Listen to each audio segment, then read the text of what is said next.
not jacked? Are you not entertained? If you're producer Drew, nervous. But you're also full of McFlurry. So, you know, it's the good and bad of life. Watch the Stanley Cup playoffs with Steve Dangle. In case you were wondering, the coffee is good. I'm Steve Dangle. Click like, click subscribe. Tell all your friends. We have two options, folks. Two. You can count that high, can't you? 1, 2. The Colorado Avalanche win, and it's the coronation of one of the most exciting young cores in the league. Gabriel Landeskog, the captain. That's one word. Captain. Don't know what happened to the voice there. Been a long playoff. Almost leaving the team not that long ago. Resigns. Rantanen set a Avs record for assists in the playoffs. Didn't know that. Thanks, producer Drew. He's an Avs fan. And we'll get to him later. Nathan MacKinnon, an unstoppable force going up against the immovable object that is Andrei Vasilevsky. And Cale Makar, the best defenseman in the NHL this season. Or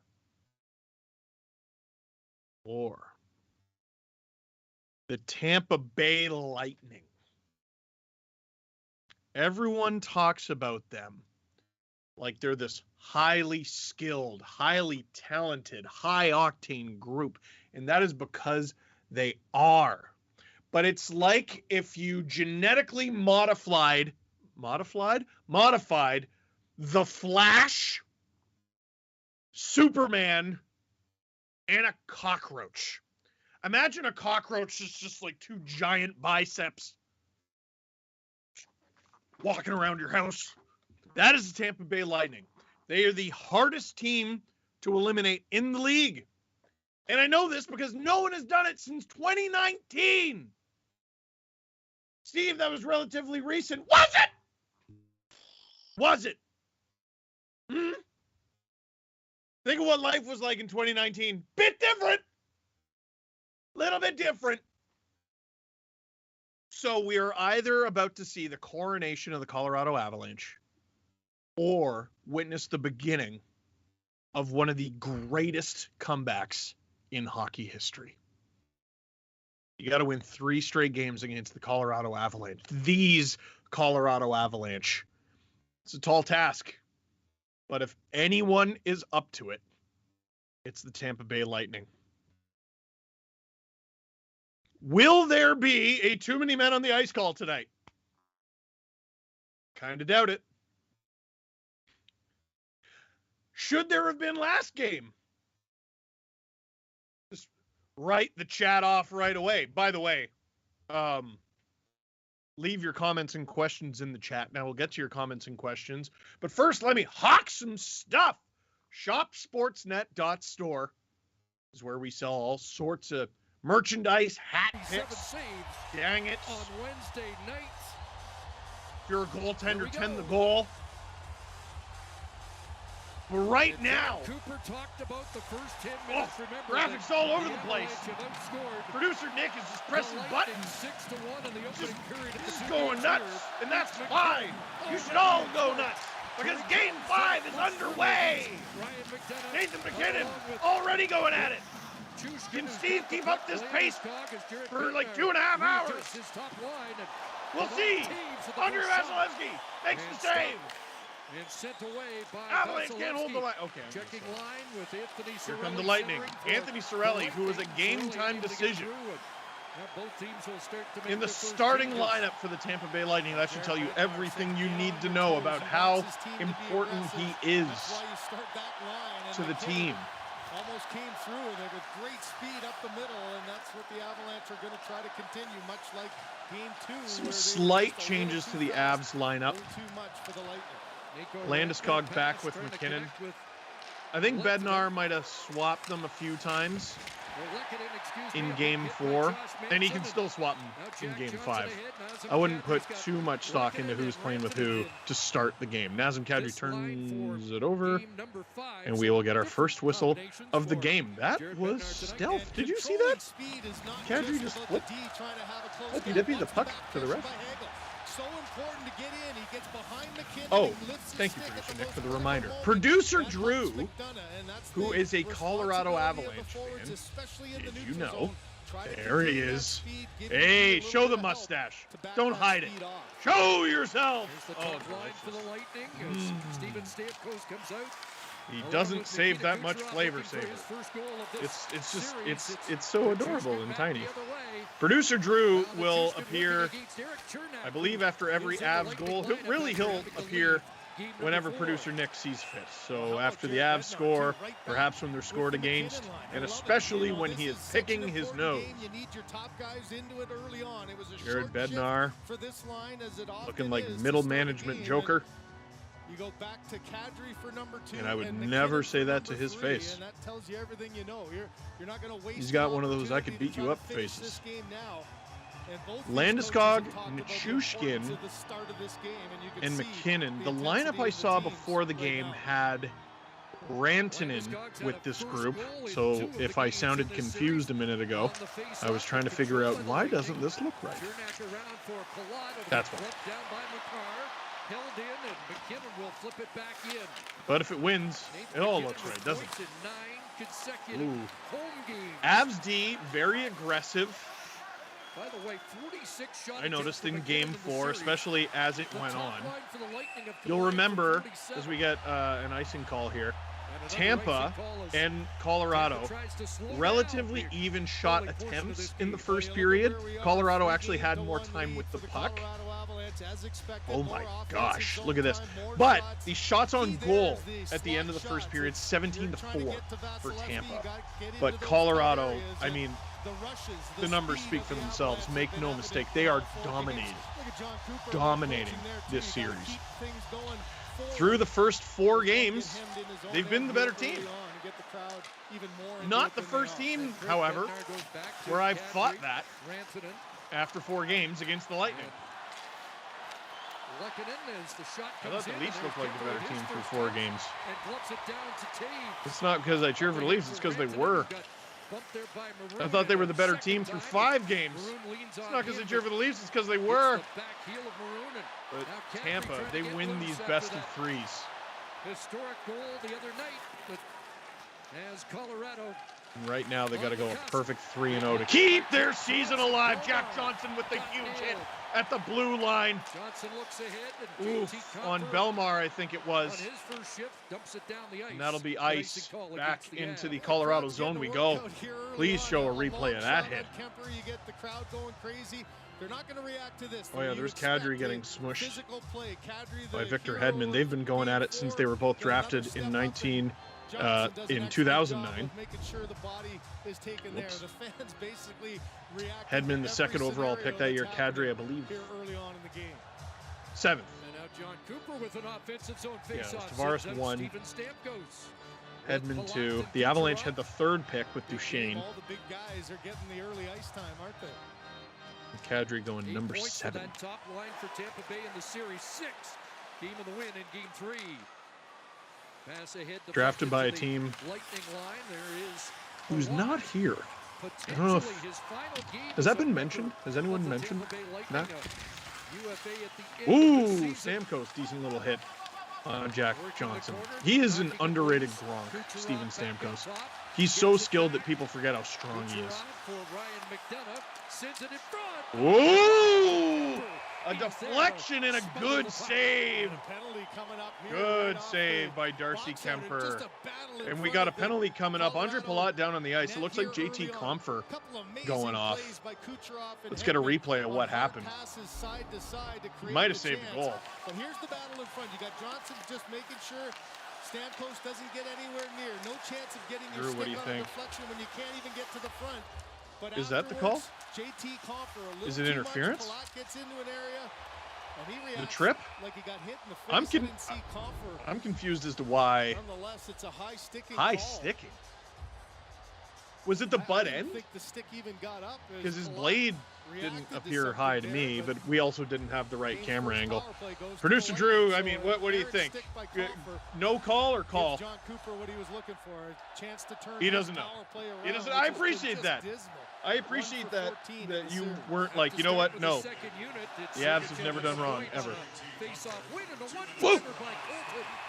Big one-timer and stop by Kemper. By the way, get your questions and comments into the chat. Producer Luis is on it. I just haven't gotten to them because this game's been happening fast and furious. Mikey's Lab asks, anyone else think the officiating this year has been particularly and impressively atrocious? You know what's funny about that is we seem to say it every year. So maybe this year isn't unique.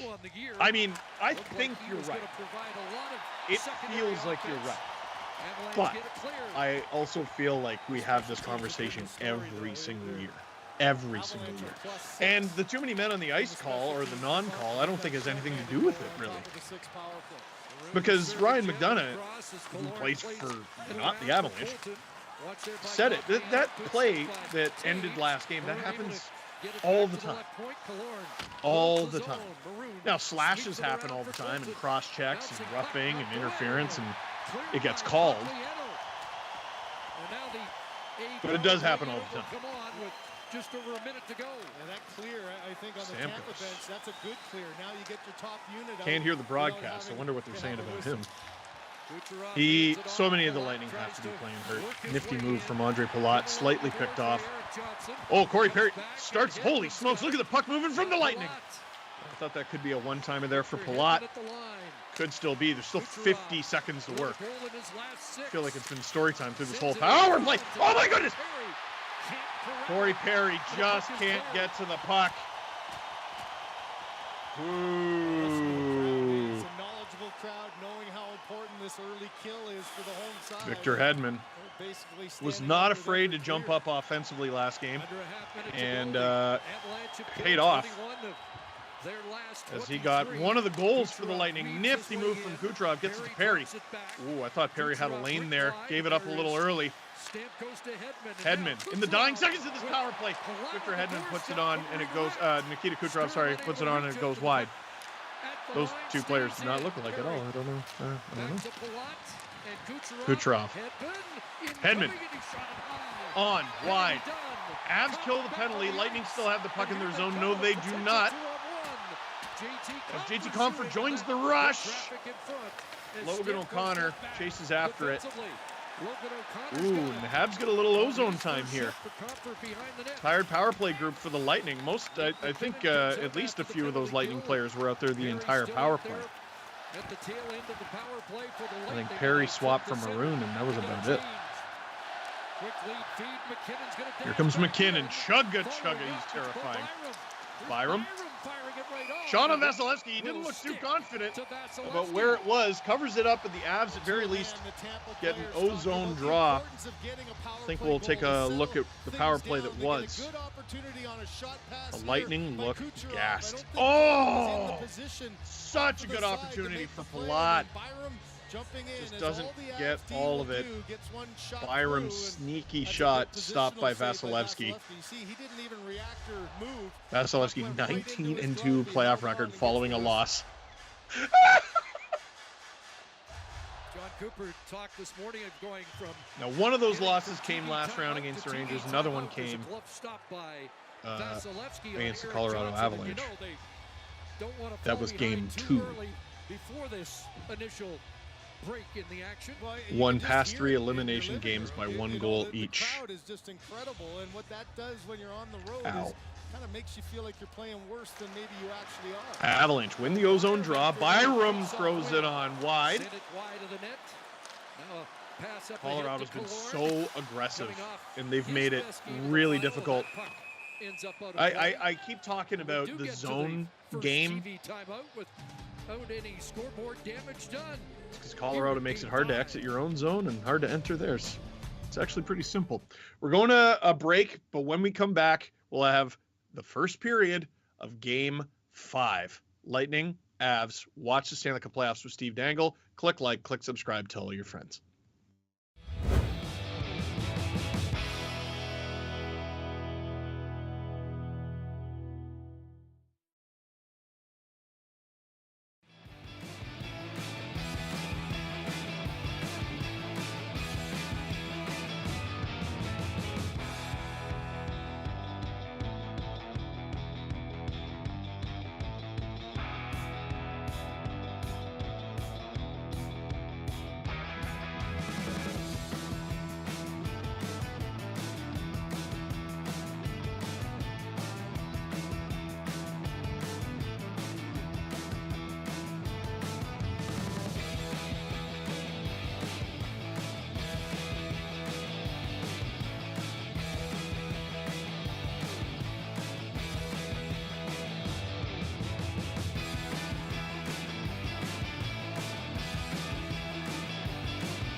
Watch the Stanley Cup playoffs with Steve Dangle.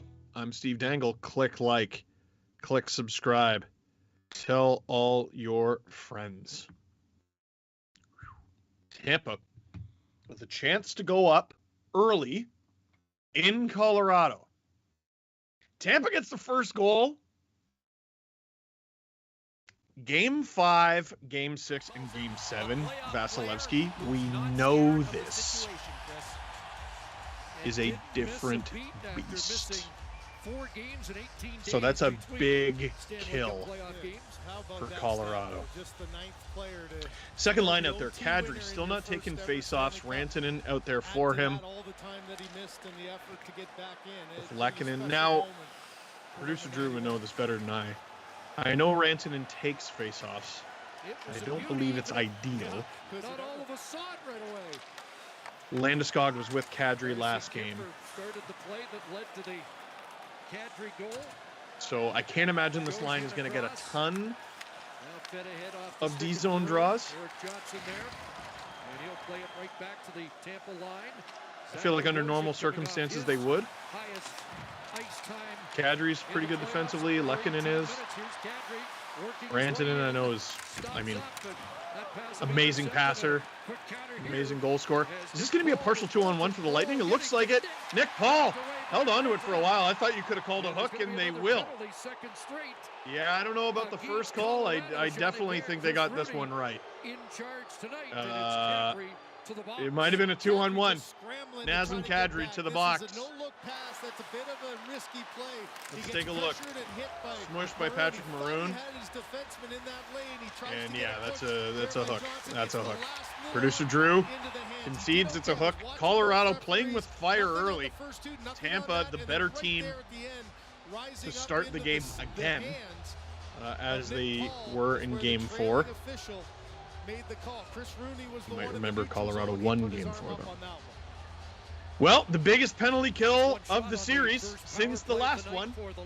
It's that time of season. Tampa just one shot on their power play last time. We'll see how it goes this time. Steven Stamkos wins it. Biggest face-off of the series until the next one. Ooh, Victor Hedman almost loses it. Tampa, great job to hold the zone. Gloved by Kemper. Palat exchanging words with Kucherov there. If he had thought a split second longer, I think he would have sent it to Kucherov for what could have been a tap-in.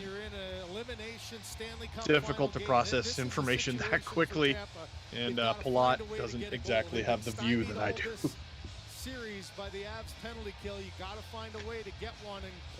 Corey Perry out there. On my podcast recently, I couldn't remember if his nickname was the Rat or the Weasel. It is neither. It is the Worm. That's not mean being mean. That's his nickname. Kucherov steps into it. Rebound. It's loose. It's loose. Chopped at by Cogliano. Still in there, though. It's in the corner. Linesman doing his best to get out of the way. Colorado is able to escape. Holy cow, that was only 30 seconds of penalty killed. Been trying to figure out the magic number for if you clear the puck. How much time have you killed? And I think it's 15 seconds. It was almost exactly 15 seconds. Kucherov, not afraid to stick handle tonight. It paid off the first time, didn't pay off that time. And Colorado will clear it, so there's another 15. Give or take. Logan O'Connor applying pressure. Don't look in any hurry to come off after a minute 5 right now. Victor Hedman kicks it back. It will be Palat to the. Here comes Palat. Colorado, man, doing a really good job. Tampa, are they going to hold the line there? Oh, that's a great play from Hedman. Loose puck in front. Oh, what a dive. Oh, Corey Perry can't get it. Let's tap in. Yes, Machushkin will rush it down. He's got a friend. Cogliano recovers the rebound instead. He's got a friend. Come on, James. Where does it go? Vasilevsky didn't know. The Lightning will have an opportunity for one more rush. Nifty move. Ross Colton That's Maroon out there. He has it again. Methinks he should go to the front of the net because I don't think Colorado or anybody has a player who can move him. Batted down by Cale Makar. What hand-eye. I don't know if he helped, though. And the penalty is over. Nazem Kadri is out there with Darren Helm. Again, just one shot on the power play. Man, Avs go to work on offense immediately. Kadri shoved down in front of the Lightning net. You got to think, even a play like that, it doesn't look particularly painful. But if he's catching himself with his hands out of instinct, remember, he had thumb surgery mere weeks ago. Falling down, pushing yourself up, getting crunched against the boards. Basically everything that has to do with hockey would be painful. There's Brandon Hagel. Very expensive deadline pickup for the Lightning.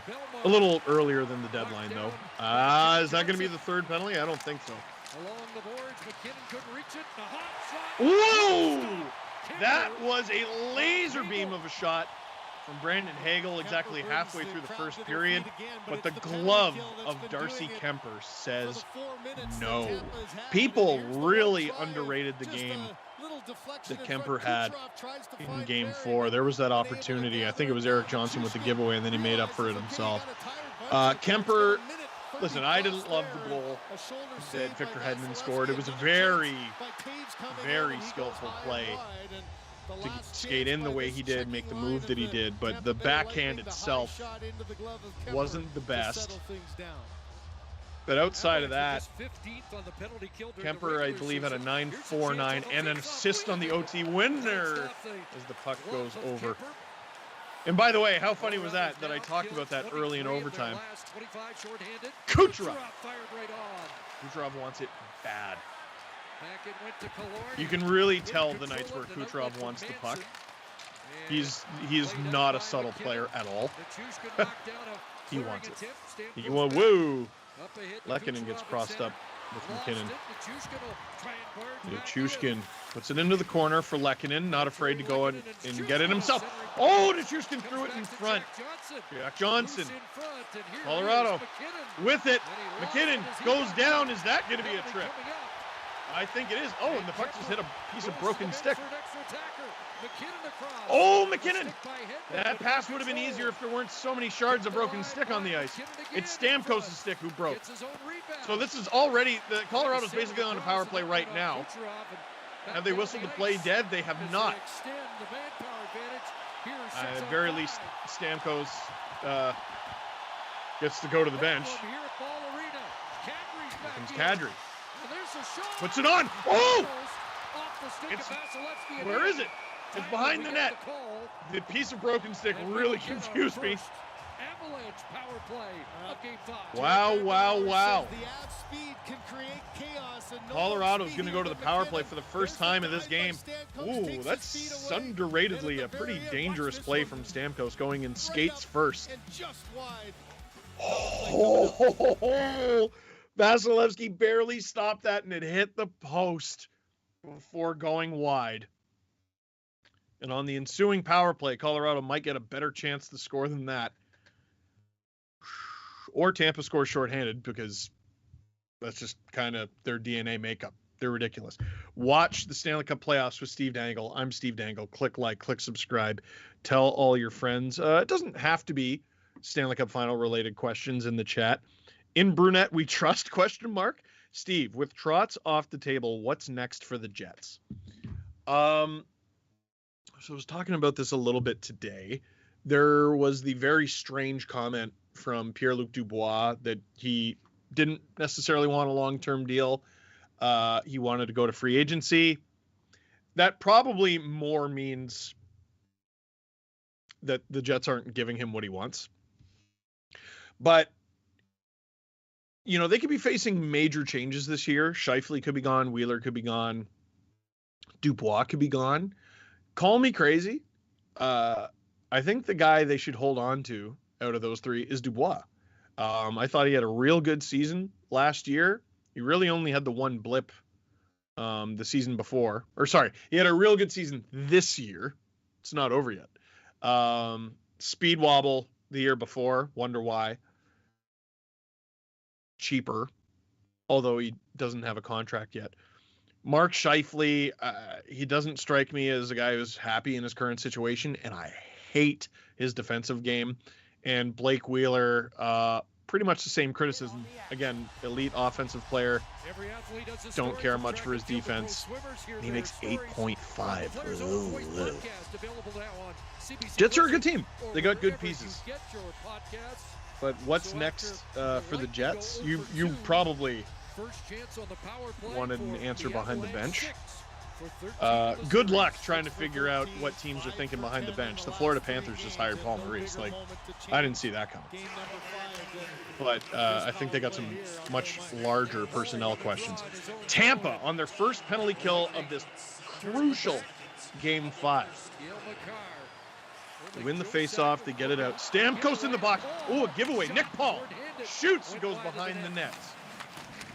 Nick Paul has been unreal for Tampa in these playoffs, in this final. Ooh, great play by the Avs. Landeskog puts it on behind the net. Back it goes to the line for McCarr. Lots of movement. Fast-paced first 30 seconds. Colorado with their first ozone time, though. Low, down low. Lehkonen. Oh, he got a piece of it, but it goes high. Battling. He gets to it, but McKinnon is not the receiver of the pass. He's the receiver of that pass, though. McCarr. Oh, what a play. McKinnon. Oh. Skip past Rantanen. Had an open lane there. I don't think the Avalanche are being aggressive enough in front of the net. There you go. There's some bodies. Big one-timer from McKinnon. He's done that no less than 1 billion times in this series. He wants a one-timer goal. None of them have gone in. Cleared, I believe that was by Brandon Anthony Sorrell. Two guys with the sound. They go by the sound coming out of their helmet. Avalanche, under 40 seconds to go here on their first power play of the game. Nazem Kadri, stick handling. See those situations, the situation that Byram just put Kadri in, are the precarious ones for Kadri. Because you got a strong puck battler like Belmar going against a guy who's coming off a thumb surgery. I don't know how many of those puck battles Kadri's going to win. Newhook tries to put it up the boards. Doesn't work. Whoa, Devon Taves, very risky play. It works out, though. Bowen Byram has it as the clock winds down on this penalty. Tampa has killed it. There will be a face-off in their zone, but they kill the first penalty of the game. For them. Oh, Lehkonen getting a piece of it. Woo. Drew, what'd you think? No? Yeah. No bueno.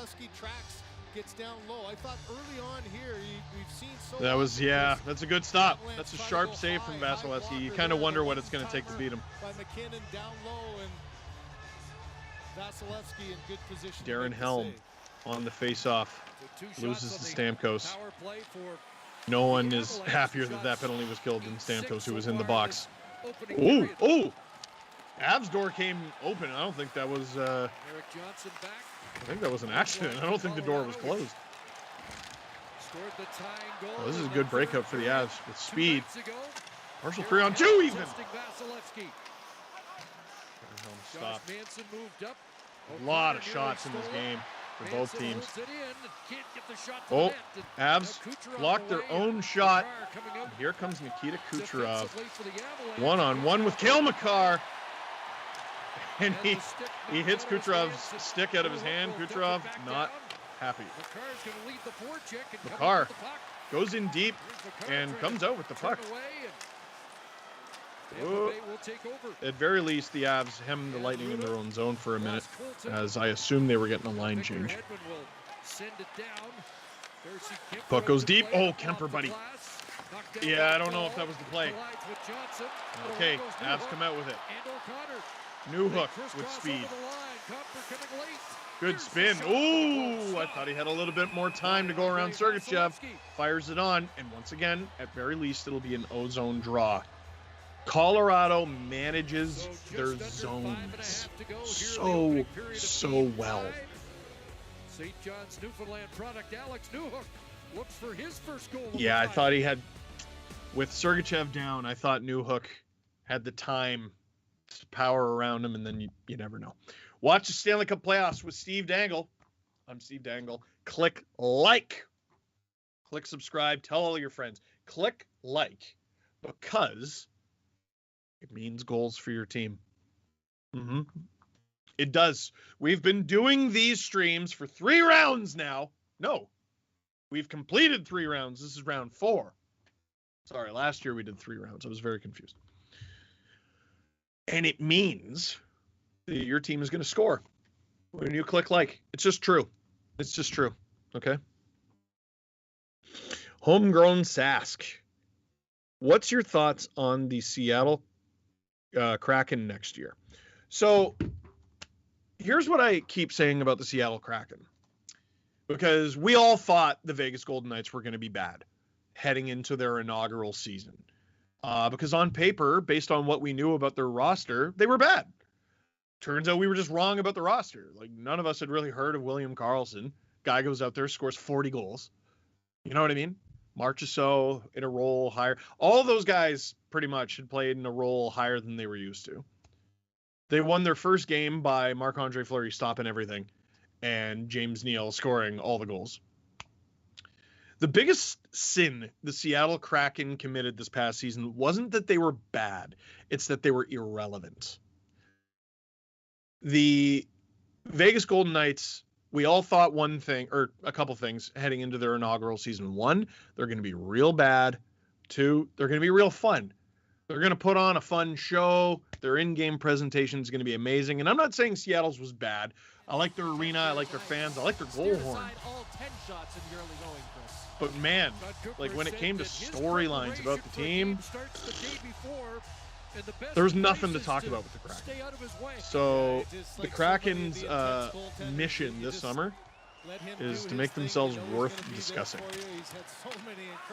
You don't necessarily have to make the playoffs. Another one here tonight. And you know it's a bit of a burr in his saddle that he is. Whose jersey? Whose Kraken jersey do you want? 11 goals against in 2 games here. Eberle, I guess. Stanley Cup final. Giordano would have been a good one. He's gone. Trade your captain in your first year. Bumped by Perry, who took it away, and they should have. Like, he wasn't coming back. You got to get something. But you understand what I'm saying? Ooh. Tampa spending a lot of time in their own zone. They're efficient offensively, though. Even though Colorado's had more of the puck, Tampa not far behind in shots. And there's one that goes in right through Tampa. What a rocket from Ruda. The Tampa Bay Lightning have the 1-0 lead in Game 5. Like lightning. As I always say, producer Drew not happy about it. Ruda, lots of time, lots of space. Why not? Why not? Just blow it right through Darcy Kemper. Get a little whack. I don't think that hit anything. That just goes right under the glove. And as they like to say, Kemper would probably like to have that one back. Jan Ruda's 3rd career playoff goal is a big one. 4.5 to go here in the first. Colorado in desperate need to tie it, but here come the Lightning. Oh, Chernak blocked. Jack Johnson out for blood tonight. Ruda, who has missed so much time in these playoffs, huge impact. Oh, Rantanen picked off. Oh, the Lightning are starting to dance. This is bad news for Colorado. Killorn hit down by Jack Johnson. Johnson? Oh, you're allowed to put your helmet back on. You don't automatically have to go to the bench when your helmet comes off. Kadri trying to draw the trip. Doesn't work.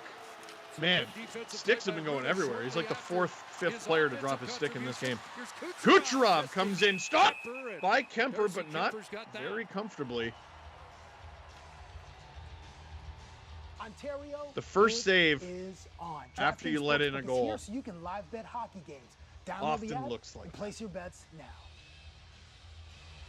Really but it's a big one mentally. Kemper's been good. Kemper's been good in this game. 5-2 at home.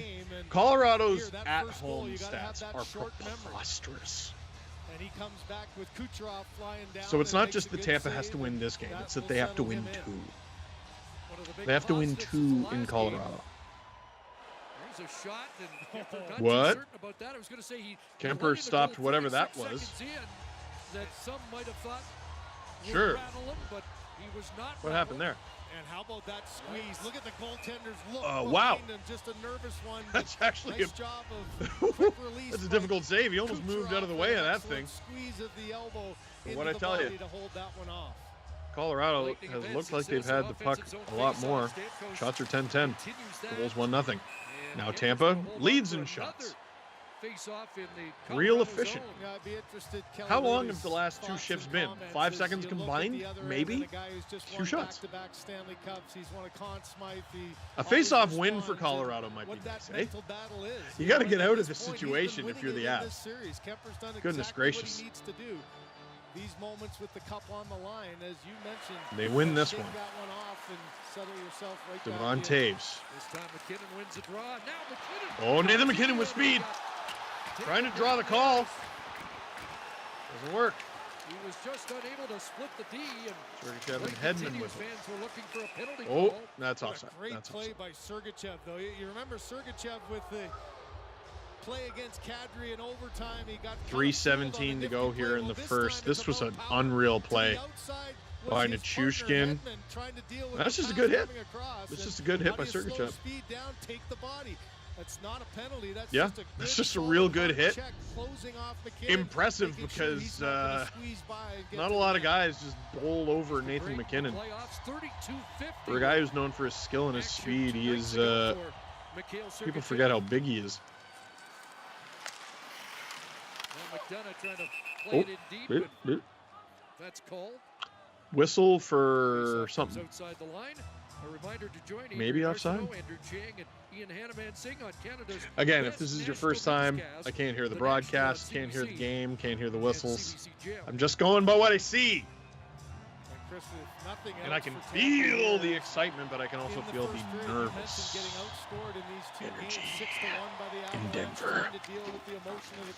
Some people have spent their life savings to be at this game tonight.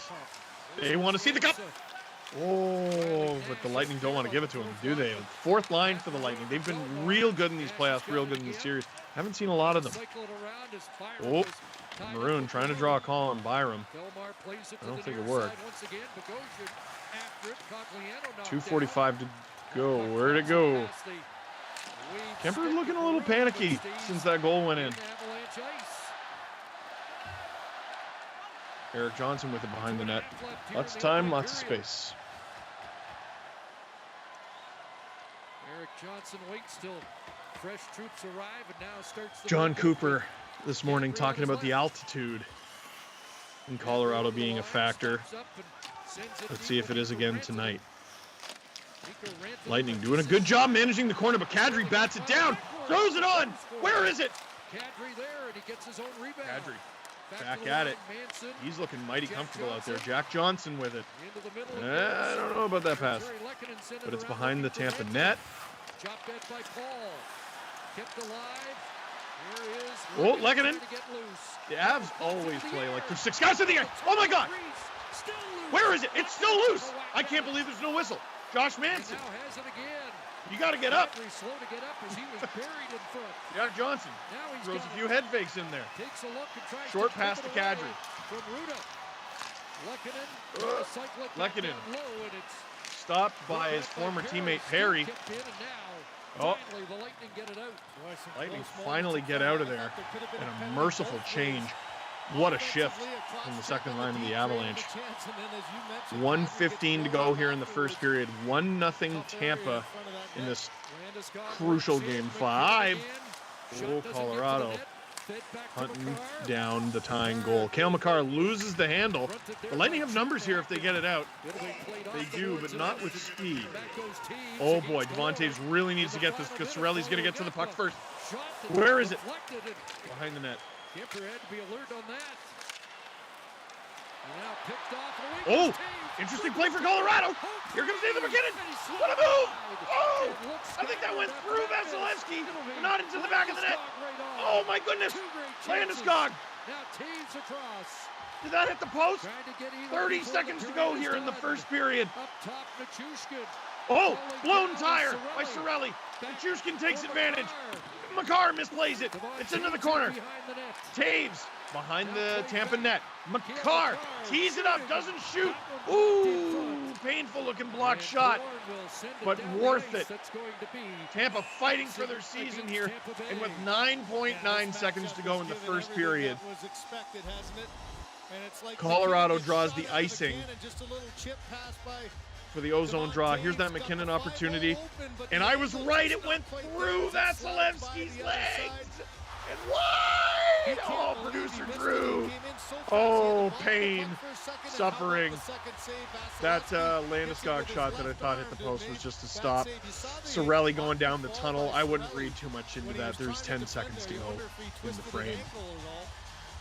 And then Brandon Hagel gave himself up with another great shot block off a good chance by Makar as well. Big face-off here. Avs win it. Back to the point, but they lose the zone, and that's got to be it.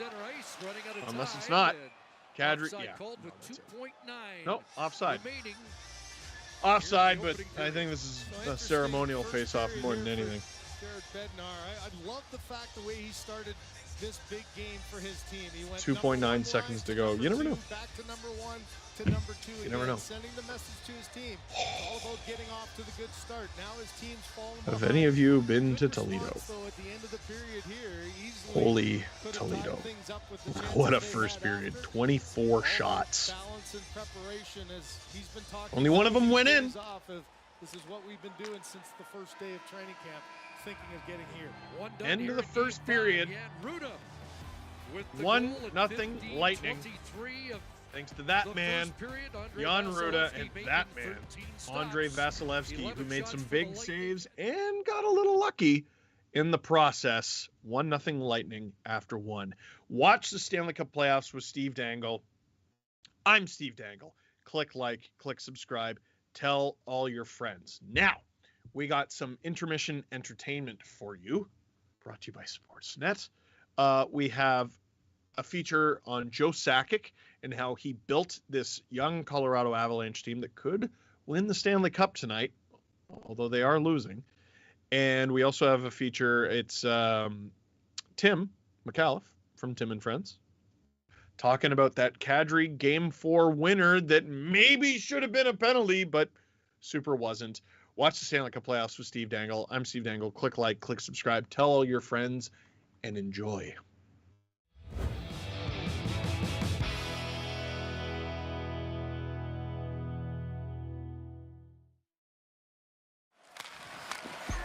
Loose in front, Arturi Lehkonen has scored. He sent his team to the Stanley Cup final. A heck of a pickup by Joe Sakic, wasn't it? Under the radar. As a player, Burnaby Joe possessed one of the best shots in NHL history. As an executive, it's the shots from Trader Joe that should strike fear into rival teams. One of the all-time great players. Magnificent job constructing his team. He's done an outstanding job. At the start of the 2017-18 season, the biggest question in Denver wasn't if Matt Duchene would be dealt, but when. On November 5th, Sakic sent the former 3rd overall pick to Ottawa in a 3-team trade with the Predators. Among the return to the Avs was prospect Samuel Girard. Girard tees one up, and he scores! Who has developed into an excellent second-pair defenseman and a future first-round pick, which Colorado used to take blue liner Bowen Byram 4th overall in 2019. Goodness, what a goal from Nathan MacKinnon! On the ice, Nathan MacKinnon has lived up to the hype of being a #1 overall pick. Off the ice, his $6.3 million cap hit is arguably the most team-friendly deal in the league, and it's that cap flexibility that has led to a number of key acquisitions by Sakic, beginning in the summer of 2019. Just a year after a Stanley Cup win with the Capitals, restricted free agent Andrei Burakovsky got caught in a cap crunch. And on June 28th, he was sent to the Avs for a package that included a second and third round pick. Burakovsky has gone on to average 20 goals a season in Colorado. Later, Sakic plucked another cap casualty, acquiring Nazem Kadri from the Maple Leafs. The Duchesne trade of 20 months earlier paying off as Girard's emergence, combined with the pending arrival of 2017 fourth overall pick Cale Makar, allowed the Avs to move on from Tyson Barrie. Cale Makar scores! I mean, that's just a special guy, right? He's the real deal, that young man. And while Alex Kerfoot is a useful piece in Toronto, Kadri has absolutely thrived on the Avs' second line, putting up a career-high 87 points in 71 games this season.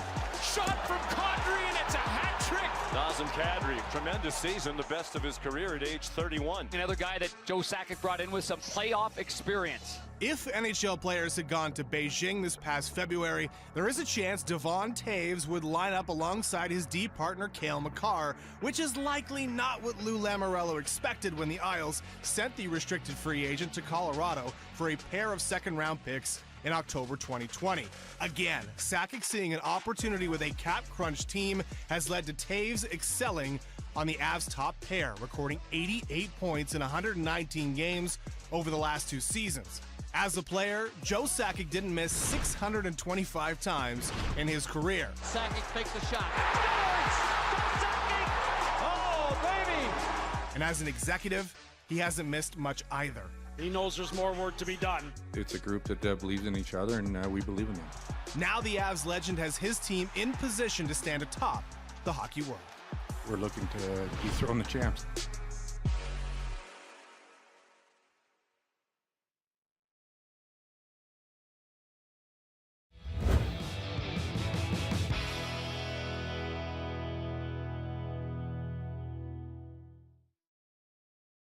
Pretty simple. The game-winning goal was scored with too many Avs on the ice. Now, I know that this one needs a bit of a breakdown for the people in the back still screaming about what they think they know and what they think they saw, and I get it. I've heard that in 2022, the internet can make you believe misinformation based on half-truths and confirmation biases.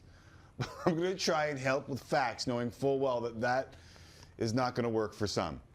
Anywho, I will try regardless. So the pictures circulating last night showing the 6 men on the ice for Colorado just as Nazem Kadri was about to score the game winner. But to be fair, Nathan MacKinnon in these pictures was close enough to the bench that when we tweeted this picture last night, we kind of got ratioed. I don't know if you noticed it, Jesse. A little bit of a ratio. One of the most common responses was, yeah, this had nothing to do with the play. Or, yeah, but count the number of bolts with their skates on the ice. And that number of Tampa Bay Lightning players with skates on the ice is 7, okay? I get it. But screen captures are like Nicki Minaj videos. They show you a lot, but they don't show you everything. There are rules published in a rule book, and those rules say the player changing has to be 5 feet from the player's bench when his sub comes on, and neither the player leaving the ice nor the player joining the game can play the puck or check or make physical contact with an opponent while both players are on the ice. And for that reason, I think Tampa is clear. I think that the 2 players joining the play for the Tampa Bay Lightning and the 2 players going off aren't in the play. None of them are in the play, and they're close enough to the bench. Jesse, we good so far? Yeah, fair enough. That makes sense. Does it make sense? Yeah. All right, let's continue and jump in if you need to at any time, please. The question becomes then, what about the Avs? So the player going off in this case was Nathan MacKinnon. The player coming on is Nazem Kadri. And as most of us know, Kadri scored the goal. So did he join the play too early becomes the question. I want you to keep an eye on the left side of your screen, okay? Kadri comes on the ice, and the man he's replacing, MacKinnon, is still in the middle of the ice. Listen, I'm no Pythagoras, but that looked a hell of a lot more than 5 feet. And if you let it go, so here it is here, McKinnon, middle of the ice, Kadri already over the boards. Kadri has to skate to the middle of the ice to take the pass. So if we let it go, Kadri moves towards the middle, McKinnon goes towards the bench. And if that doesn't convince you enough, Kaylee Mizell of Bally Sports, Florida, from the TV truck, the camera between the benches, watch when Kadri leaves the ice and when McKinnon gets back to the bench. Like, that's not 5 feet. And can't be involved in the play? He was more than involved in the play. He scored the bleeping goal. It's too many men. Even the post-game report from the press box, courtesy of Mike Stevens, SI Now, shows that there were 6 players on the ice when the GWG was scored. You can see it in red there. There are 6 Avs players on the ice. Whoops, don't worry. It was changed online post-game. To quote CNC Music Factory, things that make you go home. So the referees missed it. Let's hear from the NHL. Hockey Ops addressed it. They said it was and is a judgment call. But either way, it's not reviewable. In fact, the league said that they met with the referees. Nobody saw it. They did not say if they agreed or disagreed with the call, just that it's a judgment call. Nobody saw it, thus no call was made on the ice on to Game 5. My question after all of that is, are you okay with the human error that occurred in that moment that allowed for a Game 5 goal to stand? Because to be honest with you, I'm kind of sort of okay with it. Yeah. Referees are human beings. They made a mistake, and the guts it would have taken to make that call in that moment after putting the whistle away for the vast majority of the third period and overtime would have been gigantic brass ones. Yeah. That is. I mean, the reality is that in the moment, nobody noticed it. The refs didn't notice it. The fans didn't sound like they noticed it. No. I didn't notice it. The commentators didn't notice it. Elliott said afterwards in a tweet that he thought that John Cooper was upset because of the too many men. So nobody was really sure about why John Cooper was upset post-game. And in a game that's very difficult to officiate, we give the referees enough grief. In this one, and sometimes you're just going to have to let things go. Should it be reviewable? No, because we know how big of a disaster offside already is. And the more we start introducing reviews into the game, it's going to slow down the flow of the game. And it's going to be, we don't want everything to be called to the exact letter of the law because it's not practical. You're either going to start slowing the game down or you're going to just make it impossible for officials to officiate the game. That sounds NFL pass interference like. Remember, it did not work. Saints, Rams, egregious call. They say we're now going to review this. It lasted a year and they got rid of it because it's ridiculous. Totally. That's exactly right. And it also sort of papers over the fact that Kadri, who coming back from an injury, just dances 3 Lightning players in overtime and beats Vasilevsky too. In part because they were tired and couldn't get a change. Yeah, right. And he just got an illegal change. Yes, yeah. I know you want the story, and don't let my facts get in the way of a good story here, Jesse. I understand we would love to celebrate Nazem Kadri coming back from a bad injury, going into a contract year, all of the things that lead to it. But let's be honest here. I think there were too many men, and I just don't know how you make that call at that time in this game.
Oh, baby. Oh, baby, indeed. A lot of words said about the OT winner from Game 4, and none of them matter because the goal counted. And right now it's a 3-1 series lead for the Colorado Avalanche. But it's a 1-0 lead for Tampa in Game 5. Can we bring producer Drew on? I think, yeah, I saw the thumbs up. Producer Drew, show yourself. Oh, buddy. What's going on? How you feeling? Hey? Can you hear me? Is it a loss for words? Can you hear me? I can hear you. Okay. Can you hear me? Yeah, not great after that period, but not the worst either because they're getting their chances at least, right? Well, oh boy. Oh no, Drew. You sound like me. You sound like me talking about the Leafs, Drew. I'm not happy about that goal that Kemper allowed, I'll be honest. It's not like Ruda is the best clapper in the world, and that was pretty far away. Well, his agent, Alan Walsh, tweeted that it was 95 miles an hour. Well placed. Muffin. Yeah. What? So, is there something to? Because I'm imagining every goalie listening to you right now, going, "Yeah, but he was wide open." Is there anything to the idea that maybe he wasn't played the best there? Yeah, I don't know. It doesn't matter. It's a clapper from the blue line. I don't care how fast it is. You stop it. All right. Screw all this. Your team has the opportunity to win a Stanley Cup tonight. What does that feel like? It's very, very nerve-wracking. If I had a heart rate monitor, probably about, I don't know, $190. I don't know. I can't even speak properly. By percentage, how much of the first period did you stand? The entirety of the first period, I was standing. He didn't sit down once? The only time is when McKinnon just missed that goal and I fell to my knees and hands on the face. Yeah, that was a tough one, man. Landeskog got a good chance after, too. So, who's tying it? You do believe they're going to tie it, right? Yeah, I think it's going to be a dirty one like Logan O'Connor or something, banger in front. Though he doesn't shoot enough, but maybe he does. He's mini McKinnon, he looks like out there.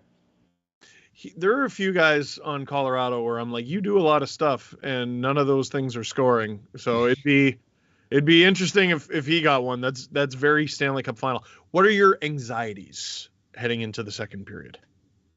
Vasilevsky, you don't get too many chances to beat him. I mean, you got to take advantage because he's going to give up maybe 3 in this game. So I mean, Tampa's lucky to get 3, man. Yeah, okay, well that's what I'm saying. Like that's the limit. So if Tampa gets to 3, like that's probably all she wrote. So that's curtains. Yeah, you can't allow the next goal. You can't go down 2-0. Yeah, he ain't Mike Smith, man. He ain't Mike Smith. That's a really, really tough. So I will say Colorado has a habit of allowing the first goal in these playoffs. I think it's like they do. At least 10 of their wins they've allowed the first goal. Several of the streams that we've streamed have been first 30 seconds, first 40 seconds. Yeah. How perilously close did you come to going to this game? Very, very close. If it didn't cost 2 mortgage payments to be at that game, I'm probably there right now. Let's be honest. Yikes. All right. So 2 mortgage payments. You live in Brampton. So that's about $9,000. It would have cost you $10,000. It's not cheap. No. If it goes to game 7, are you going to Denver? If it goes to game 7, it'll be even more expensive. I don't know. Maybe you're going to pay for my gas to drive? No. I think if there's a parade, I'll be at the parade because that'll be a lot cheaper to go to. That's what I figured. So we should aim to have hat picks done, I guess, over the weekend if they win tonight, or hat picks and dangits. Yeah, I don't know. Someone else do it, I guess. I don't know. I'm not pulling a Leafs fan thing. I'm not planning the parade yet. The game's not over. Wow. Hurtful. Is the reason Colorado is losing in this game so far that they miss the 200-foot play of Alex Kerfoot and Tyson Barrie? I mean, possibly. I mean, Kerfoot was pretty good. I don't know about Tyson Barrie, but Tyson Barrie's an Avs legend, though. Love Tyson Barrie. Don't get me wrong. I'm not bad-mouthing Barrie, but that's the nicest thing you've ever said about Kerfoot in our conversations. Producer Drew, you get back to standing, I guess, and enjoy the second period. Who knows? Maybe you'll be on camera for an Avs goal or 2 or 3, or maybe the Lightning will do to you what they have done to many people over the last 3 years and crush your dreams. Joel Sakic. We will see. Producer Drew, thank you very much. I don't know why I'm waving. He's staying. You can't see it. I can see his face right now. He's on the Microsoft Teams call. We do this over Microsoft Teams. Pay no attention to the man behind the curtain. Ooh. Anyway, watch the Stanley Cup playoffs with Steve Dangle. I'm Steve Dangle. Click like, click subscribe, tell all your friends. This is the part where I tweet out that the second period is underway. There it is. Puck in the Colorado zone to start the second period. Colorado is going to want the opposite of that if they are going to get back into this game. And producer Drew, I mean, I didn't talk about it very much in the first period, but he's absolutely right. Elimination game, and this is an elimination game. Andrei Vasilevsky is a preposterous human being. He's a force of nature. And Colorado has got to beat him. Kemper is allowed to allow one more goal. And then I think you're taking it out of the Lightning's hands, or taking it out of the Avalanche's hands. You cannot expect 3 or more goals against the Lightning. 4 straight wins at home for the Avs, 9 goals against. That's pretty good. Pretty good, man. A little over 2 goals against per game. Yeah. You can usually count on the Avs getting at least 3 goals, but this is Game 5, Andrei Vasilevsky, who is hard to beat. Game 6, Andrei Vasilevsky is even harder to beat. Game 7, Andrei Vasilevsky, damn near impossible. Another stick on the ice, for goodness sake. Colorado with the interception. They gain the zone. Mikko Rantanen's shot is blocked. The Avs, again, very aggressive D that always seem to help with the offense and very rarely get caught. Nazem Kadri with the puck, tried to wrap it around. Oh, shoving away at it. Where is it? The Lightning clear it. Ooh, I don't know if the microphone picked up. I just got a couple of really good cracks in my back. Don't forget to stretch and hydrate, everybody. Oh my God. You're not going to get a much better view of that hit. Bogosian and Sturm. 4th line shift here for the Avs.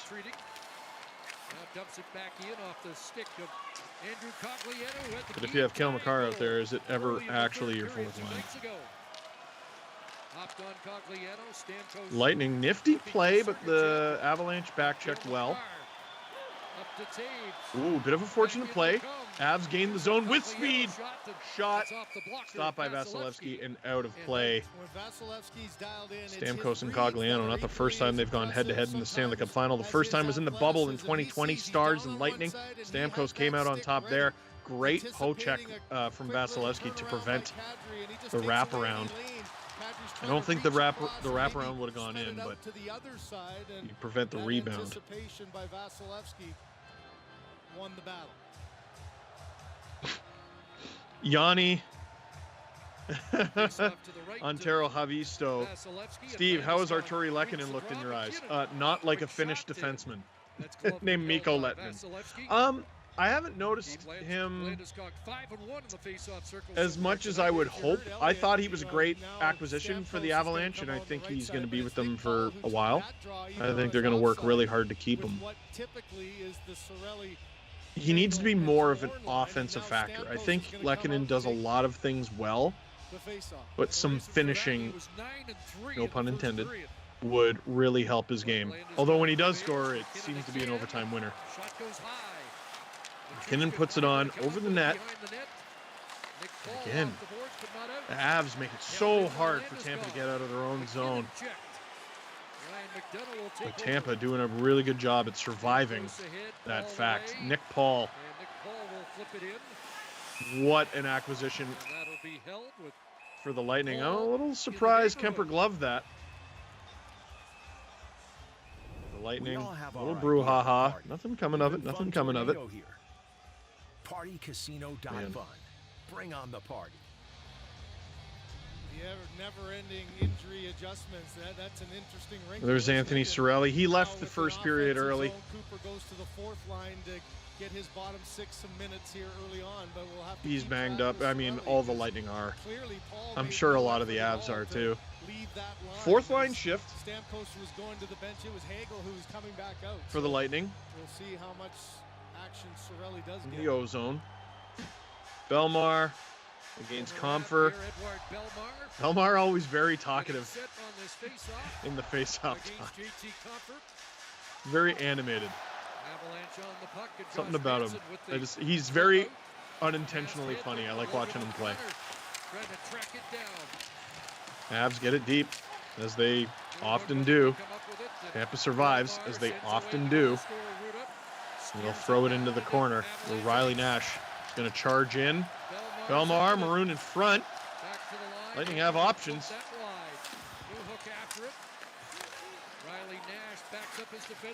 Avs a little hemmed in here. Can't get the puck off Maroon. Where is it? Oh, Maroon! He had a shot at a goalie who wasn't looking. For a second, Maroon so hard to get off the puck. Josh Manson, really the only Avs defenseman who can move him. And he struggles at that, as you can see. Jack Johnson. A couple big hits in this game. Also a couple questionable passes. This period's passing by pretty quick. Over 3.5 minutes in. Kucherov! Wide. Just one of the first two games here in Colorado. Letting walk in the line. Gets it back to Kucherov. In for Palazzo. Keep it in. Oh my goodness! How did Stamkos get that far open? The Lightning score with a player and not the puck, so it won't count. Until they change that rule, and then it will. Can you imagine? No, you cannot. Lightning have put together a few pretty good minutes here. Oh, early in the second period, that was almost 2-0 there. Colorado doing a little bit of surviving instead of thriving here. They'll airmail it down the ice. Is that going to be ice? It sure will. And the nightmare will continue for the Avs. Josh Manson still out there, sucking wind. Oh. Man, the Lightning just routinely find another gear. Avs probably fortunate to not get a penalty there. Kadri on Stamkos. And it was Kadri who let Stamkos get away from him. Fourth line to first line worked again there for John Cooper's team. Now Rantanen's out there. This is interesting. Rantanen loses the draw, but it's Lehkonen who has to come in and take the face-off. Kadri, again, not a face-off option. Or no, never mind. Rantanen took it. Sure. Avs will ice it again. Manson's still out there, but maybe a chance to catch his breath. You know, those numbers, you look at trends in a series, breaths, but then take some breaths, big breaths. It kind of goes out the window. In the first period, Josh Manson, a little under 2 minutes here. For a second under 2 minutes. Shout out to dude wearing the Nordiques jersey. Right behind Jared Bednar. Lovely jersey. Avs win that draw. That's key. And they get it out. Good chip from Kadri to Lehkonen. Exactly 1 year ago tonight, he scored the goal for Montreal. Rantanen gets in there. I got to imagine Josh Manson's changing right now. There's another puck battle. Kadri, again, like, I don't know how hard he can grip that stick right now. He's in there, though. He's in there. He's doing his best, man. It's the Stanley Cup final. Jan Ruda, almost a real dangerous pass to Nick Paul. Icing! Against Tampa Bay. You see the reaction of Nick Paul's not happy about it, and to be honest, I think he has a point. I thought he was pretty easily the first man in there. Yeah, the deflection came outside the red line. That's a good call, and it's a pretty much even match. Even though Paul feels maybe he has the inside Makar because he's on the interior. Sure. It's up to the discretion of the official. You don't often see a player that upset for icing call. And now it's an ozone win for the Avs, and they're going to score here. They do! What a costly icing call for the Bay Lightning. It goes down into the Lightning zone. The Avs win the faceoff, and the choo-choo train all stops to the back of the net. 13th career playoff goal for number 13, and the Avs tie it in Colorado. Nick Paul incensed, infuriated at the icing call, and it directly leads to a goal. Cale Makar puts it on. Andre Vasilevsky handles that 1,000 times out of 1,000. But on attempt number 1,001, it goes off the underside of his glove, and the rebound is juicy for the choo-choo train. And producer Drew, I don't know what he was shouting there, but I'm sure it was some sort of random happy nonsense. The Avalanche tie this game at 1. And the game begins anew. Makar with his 21st assist in the playoffs. And the Avs, not satisfied, we're looking for another one. 2 and 48 seconds to ignite the victory. I feel like this isn't the first time the Avs have done this, where they were getting outplayed. Bam, we scored. Those a couple shifts that led to that were not quality. The Lightning were hemming the Avs in. Guys were taking really long shifts. Oh, Cirelli falls down. Avs with speed. Logan O'Connor. Producer Drew predicted he would score in this game. You never know. Ron Taves. Bowen Byram. Ooh, Bowen Byram getting Brandon Hagel to stop up. Rebound. Comfer gets it to the line. Shot, and we're going to get a penalty here. It's going to go to the Lightning, but the Avs still have it. Byram, again, shifty as all heck. Oh, you got to be careful there. Killorn touches the puck. And if I were the Lightning, I'd be screaming bloody murder that it should be 4-on-4, and I think that's what's happening with Nazem Kadri's reaction. Is that what's happening? Killorn going off. Yeah. The Lightning should absolutely be screaming for 4-on-4. Comfer held his stick. Yeah, Killorn, yeah, you can't do that. You might call that Stanley Cup final soft, but it affected the battle in front. Yeah, that's a bad penalty for Comfer to take. If it was a penalty. Is that, again, I can't hear the game. I guess we'll find out after this commercial break. Watch the Stanley Cup final with Steve Dangle. I'm Steve Dangle. Click like, click subscribe. Tell all your friends. We'll be right back.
Watch the Stanley Cup playoffs with Steve Dangle. I'm Steve Dangle.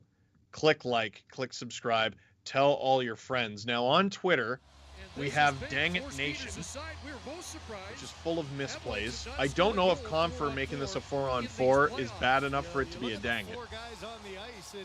But here's my question. Is Vasilevsky not catching that Cale Makar shot a dang it? It's got to be close.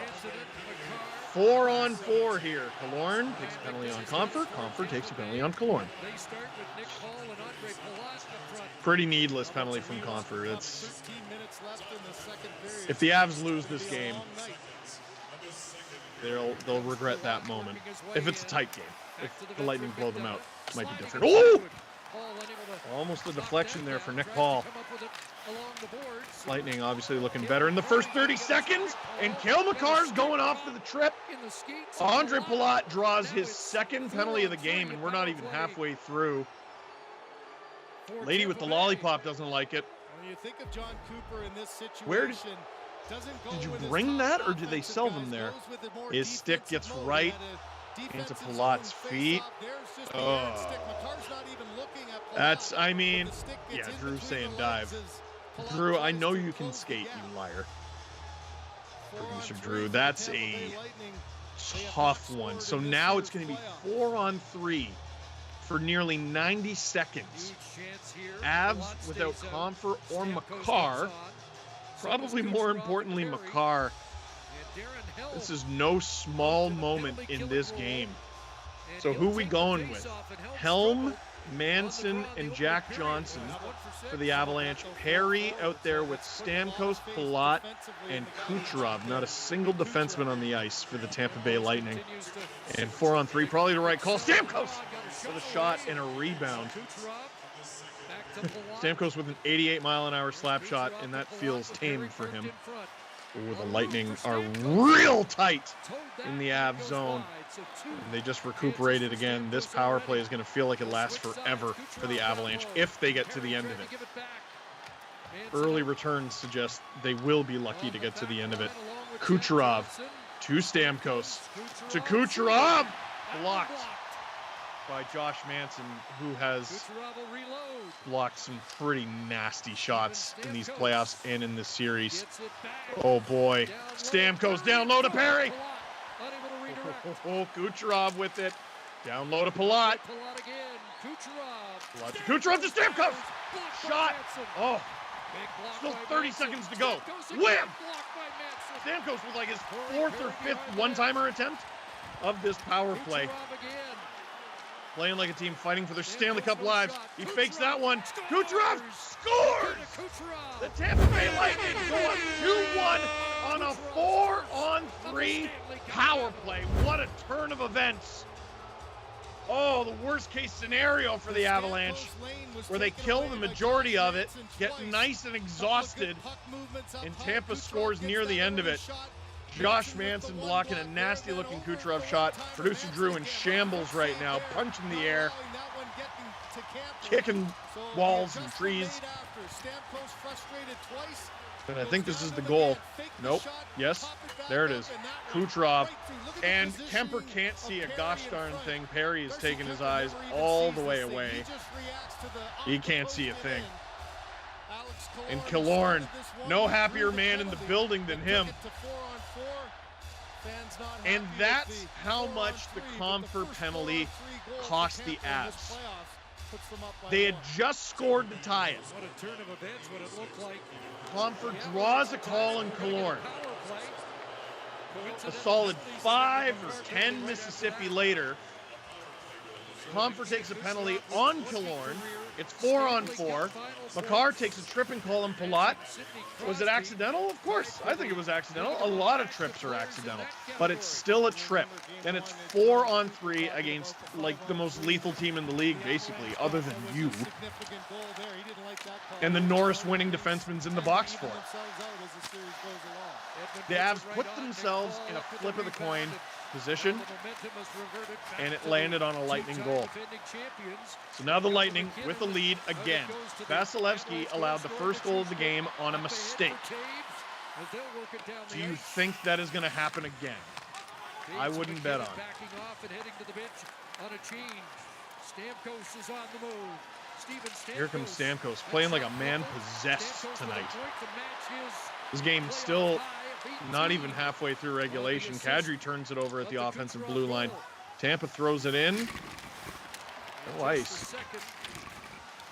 Oh, great play from Palat. Stamkos with it now. Where is it? Oh, couple Avs had no idea. That was a nifty play. None of the Avs reading it, though. They clear the line. Kadri shoots. Vasilevsky gloves that one. He's not looking terribly comfortable, is he? Kadri not happy about something. He's gone down a bunch of times in this game. Rantanen drops. Vasilevsky grabs that one, but a little awkward. No consistency, none. No consistency, none. I'm not a lip reader. Lip reader. I'm almost positive he said no consistency, none. Careful, bud. You don't want to piss these refs off. Can I say that? It's too late now, isn't it? Cogliano. Oh, Maroon has it behind the net. Never a good guy to get the puck to. The Lightning's fourth line is so effective in the offensive zone. Oh, Riley Nash so close to putting the Lightning up 3-1. Fourth line's dueling here past the midway mark of the second period. Back in comes that fourth line again. Nash puts on the brakes. Listen, if the Lightning were to lose the Stanley Cup and Perry loses his third straight final, dude, go back again. Try it again. This fourth line is great. He's usually on the fourth line. I should probably specify that. He's not tonight, obviously. I assume next year the Lightning will have Braden Point. Kel McCarr, not in the penalty box anymore. Cogliano with him. Darren Helm, ooh, nifty.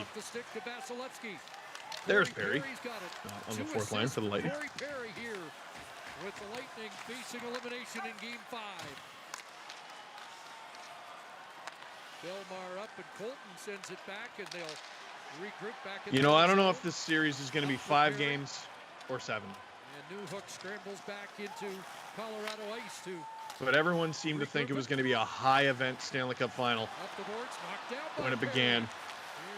And it's lived up to it. Perry with a good interception that leads to offensive possession for the Lightning. Jan Ruda, who opened the scoring, gets it to Hedman. Lightning put it on. Lots of bodies in front. Kemper stops it. The Lightning actually controlling the majority of ozone time in this game. And that's their third power play opportunity, I believe. The Avs playing with fire in this one. And they got burned on the 4-on-3. And you know what I thought? You know what I thought when the Lightning went up 2-1? When I saw that goal, I thought, this is big! This is big. Someone could win $1 million.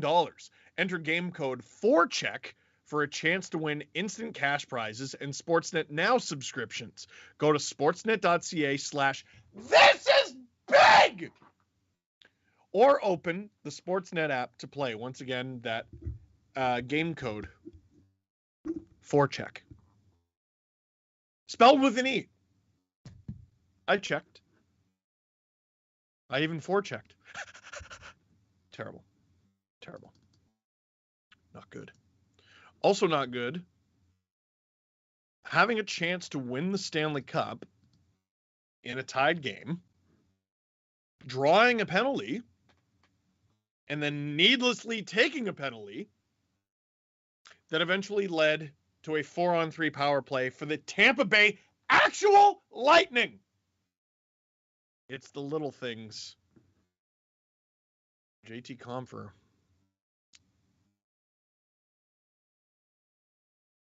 It's got to be a tough feeling on the Avalanche bench right now.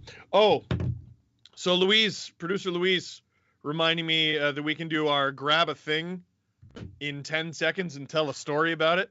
We were talking about it. I don't need 10 seconds. We were talking about it before the game began.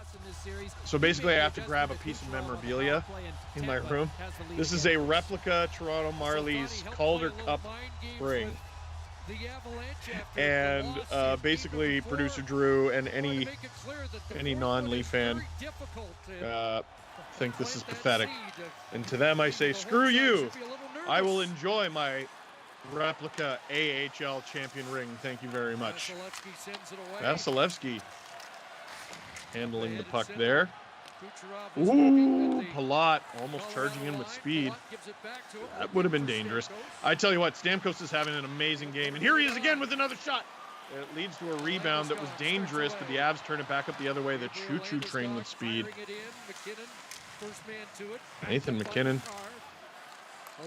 That's a lethal line for Colorado. Lightning handling it. I think that went into the bench, and we'll get a face-off here. We all have our idea of a party. Even Fun Tornado here. PartyCasino.fun. Bring on the party.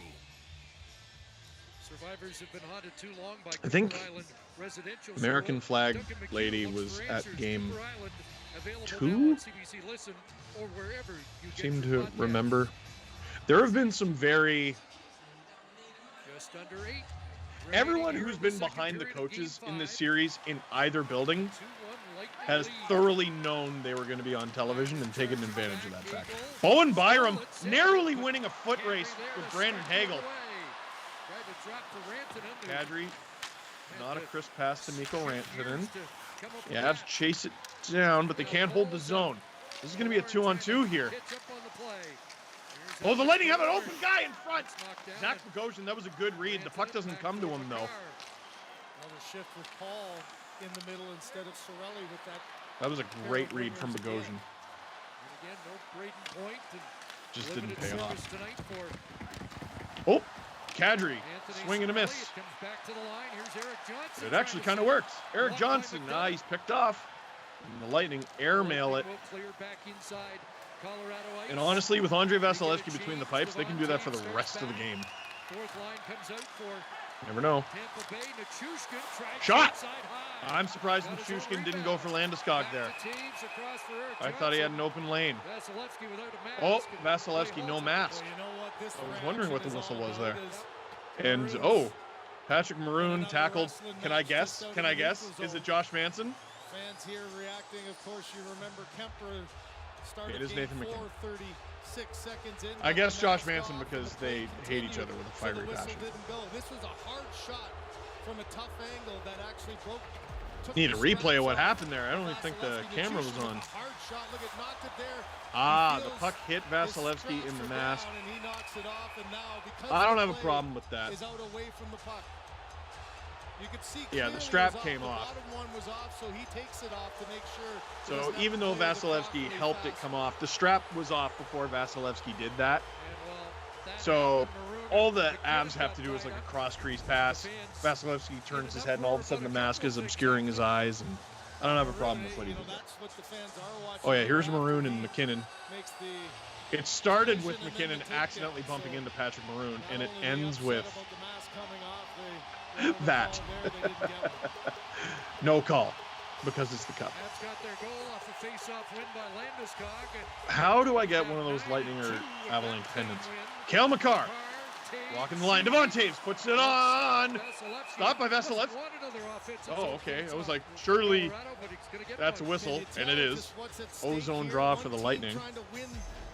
Their first Stanley Cup as this group, and the other one trying to stay alive. We'll get another look at the shift that was. It's just box out. Don't allow anyone to get to the front of the net. Vasilevsky just tried to keep it going. But it's that pressure. Stamkos, man, he's having a really good game. Doing the most at both ends of the ice, and he wins a very important face-off there. This game's getting feisty. Rantanen, trouble collecting it, but he gets it. Passes! Oh, Lehkonen loses the handle, and the Lightning will break it back out. Kucherov up against Toews. Oh, he's going to beat him wide. Almost, though. Runs out of runway. Rantanen with it. Avs rather casual with the puck there. Works out for them. McKinnon tries to split the D. Doesn't really work. But now, once again, the Lightning have to get out of their own zone. They do. Up to Cirelli. Oh, he's got a lane! Can't get the shot off. Where is it? Side of the net. Kemper covered it. And Perry, I think it's Perry, accidentally on purpose. On top of the goalie, Ross Colton loves, and after the whistle, rapid punch. Loves it. And they're getting a little dose of it here at both ends. It was McKinnon at one end. Cirelli Taking tries a look at desperately. Cirelli. Oh, Makar knocking the puck off his stick. I thought Cirelli just lost it. Watch the Stanley Cup playoffs with Steve Dangle. I'm Steve Dangle. Click like, click subscribe. Tell all your friends. Salty 42069 asks, so now a goalie mask coming off is a whistle, huh? Oh, sorry. That was actually a text I got from producer Drew. It's a text I got from producer Drew. I'm sorry. Careful, Drew. It's not too much of that's not good for the heart. Too much of that's not good for the heart. Too much salt, my friend. Too much salt. Listen, I had to wear a heart rate monitor for an entire round, so allow me to relish in producer Drew just perspiring a little bit. Not Stanley Cup final related, but Brian the rookie card master. Steve Dangle. Yes. You think Austin Matthews will be the first $20 million man in the NHL if he can score another 60 goals next year? No. First of all, players, this never comes up, but I'm pretty sure there's a max per year that players are allowed to make. Like there's a percentage of the cap. And I'm pretty sure 20 million would be well over. The cap's only going up by $1 million. Matthews' contract expires in 2 years. I don't think it's going to go up by much more. He could score 60. He could score 70. 20 million, I just don't think is going to be possible. The benchmark everyone seems to be talking about for the first contract to beat McDavid, it doesn't sound like it's going to be by a little. McDavid makes 12.5. The number 15 keeps getting thrown out there for Matthews, and I've even heard that from McKinnon, producer Drew. But no, he doesn't care about the money. You're right. He doesn't care about the money. He just wants to win. As you went to commercial, you saw Perry in Kemper's face again. That's happened, 100 times during the Did Nathan McKinnon take a discount in Colorado? Or did he just sign a long-term contract after having the worst season of his career? We'll never know. Oh, Lightning. Oh, they're calling for a trip. They're not wrong. They're not wrong, but I tell you what, there's less than 6 minutes to go in the second period of Game 5 of the Stanley Cup Final, and I think we might be getting into lobotomy territory. We talked about this last game. Nothing short of a lobotomy is going to get called. And was I right or was I right? It was anarchy. Oh, great play from the Avs! Shot on, no goal. Brandon Hagel stripped. Valerie Nichushkin holding on to it. An amazing pass to Alex Killorn, though. That was tape to tape. If he wasn't wearing a Lightning jersey, that would have been a scoring chance for the Avs. Look in the corner! Paul almost getting a tap-in goal. Doesn't work. The Avs attacking with speed here. Josh Manson picked off. Trying to go to Nathan McKinnon. The Lightning counterattack as the Avs are coming off a line change, but the Avs recover in time. Landeskog picked off at center ice. Lightning with a 3-on-2. Palat picked off. Goodness, what a game. Nathan McKinnon beats the Lightning wide, but he's all by himself. He needs friends. Here they come. Mika Rantanen's a friend. Here comes Kucherov. We got fire wagon hockey here in the Stanley Cup Final and a whistle. Boo! I was enjoying the pace. No whistles. Boo. Kadri grabs the puck. Oh, he had a great chance there. And he's got a point, man. Like that's not like a coincidental bump. He gets hit long after the puck leaves his possession and the stick gets knocked out of his hands. But I tell you what, first of all, you're Nazem Kadri. We already know refs have a bias against you. They do. Don't act like they don't. Long documented. I'm not here to argue. Second of all, you said they were inconsistent all night. been able to skate pretty effectively here in Game 5. They're not going to give you calls, man. And it's the Stanley Cup Final.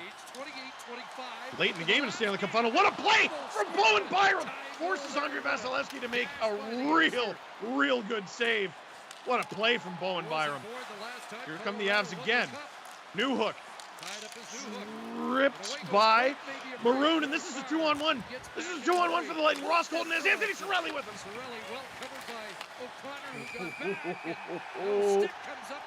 And is this going to be a penalty against Cirelli? One of the real strengths of Oh boy! their back end. They've got And just like the JT Compher penalty, this is a bad one. Go back to 94, the Rangers had 66. You have the lead, you have the momentum, you have the puck 200 feet from your own net, and you take a penalty. Or was it Ross Colton? One of them got Logan O'Connor in the face. Buddy in the corner pointed at Ross Colton. Thank you to Buddy in the corner on the replay. The camera went to Cirelli, but Buddy in the corner knew. Oh! We need a slow-mo replay of Buddy in the corner. John Cooper. Hoping the altitude doesn't become too much of a factor. That dude brought a... That's the replica Stanley Cup. Brought it to the building. You know the real ones there. With 3:43 to go in the second, the Avalanche have their second power play of the game. They only had one shot, and it didn't go in last time. Wham! Nathan McKinnon, rebound. Lehkonen. Thanks to McKinnon. Nick Paul. Again, this guy worth his weight in gold. Oh, are we going to get a 5-on-3 here? Will come back in the Tampa saying Bay it's zone. deflected on the broadcast. Officials on the ice they're having a powwow now. But again, that was an Avs fan. They're having a conversation. It was an Avs fan who I saw said it first. Head shakes. Johnny Bear was very emphatic that it. John Cooper is cold and trying to warm his hands. Understandable. He does play in Tampa. Buddy, he's got his hand in the air. Trying to say it's a penalty. Let's have a look. Nick Paul. Yeah, that goes off the boards. We get replays, they don't. Pretty sure. If you look at the consensus, 3 out of the 4 I saw all making that reaction. Yeah. I mean, you can't really tell from that angle. From the other angle, it sure looked like it went off the boards. One-timer by McKinnon. Remember earlier power play, he went low. He wasn't able to get it up high. That first Yeah, shot that he took with I don't think this is going to be a call. right up and over the shoulder of Vasilevsky. So look for that maybe again. That camera shot of Vasilevsky gets me every time. His eyes are terrifying. Lots of power play to go here for the Avalanche. Kilmakar puts it on. Whoa. That happened in a jiffy, didn't it? Kemper out to play it, looking for his second assist in the series. He assisted on the OT winner last game. I believe the first goalie to ever assist on an OT winner in the Stanley Cup Final ever. Because stats. Minute 20 to go here in this Colorado power play, looking to tie the game. Wham!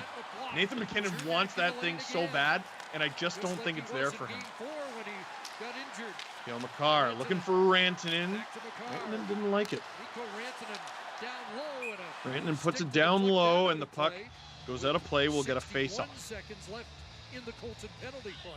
I don't know when Wham became my thing. I don't watch hockey games and shout Wham. Oh. You see Eric Cernak's face, man. 43 blocks in these playoffs. That number feels like it's 1/3 of what it should be. 101 to go here in this power play. Tampa wins a face-off and big clear. Makar still out there. And he's going to take it for a walk. He's got a break. Oh! Stopped by Vasilevsky, and it goes out of play. Pretty sure he said, what a joke. Looking for a call. Watch their power play breakout. What Makar typically does is bounce this one back, so you get everybody a little. Let's see if he's got a point. Oh, Sergachev gets him right in the hands. Let's see if we can get a better look from the overhead. Yeah, kind of hard to tell. Vasilevsky with the poke check doesn't allow that shot to get through. He said that's a fudging joke. Points for Makar, only Joe Sakic's had more in a I'm doing a little John Boy impression this game. Lots of lip reading. Kale Makar puts it on. That'll go high off a deflection. Lehkonen to Rantanen. Makar. Brandon Makar. He wants it. McKinnon. I'm telling you, man. That one-timer, he's been trying it all series long. A lot of the time it doesn't get through. And when it does, it hasn't gone in. Like, that's a tough angle. It's just a little below the face-off dot. I just don't know if it's there. And he goes for it so bloody often that if he faked it, it might work. Oh, good poke. 2-on-1 for the... Oh! Puck just out of the Lightning's reach. I thought that was going to be a 2-on-1. Nathan McKinnon in there. This power play is almost over. Shifty from McKinnon, though. Gets around McDonough. Makar might want to put this on. The Avs all playing down low. They got to watch because the Lightning...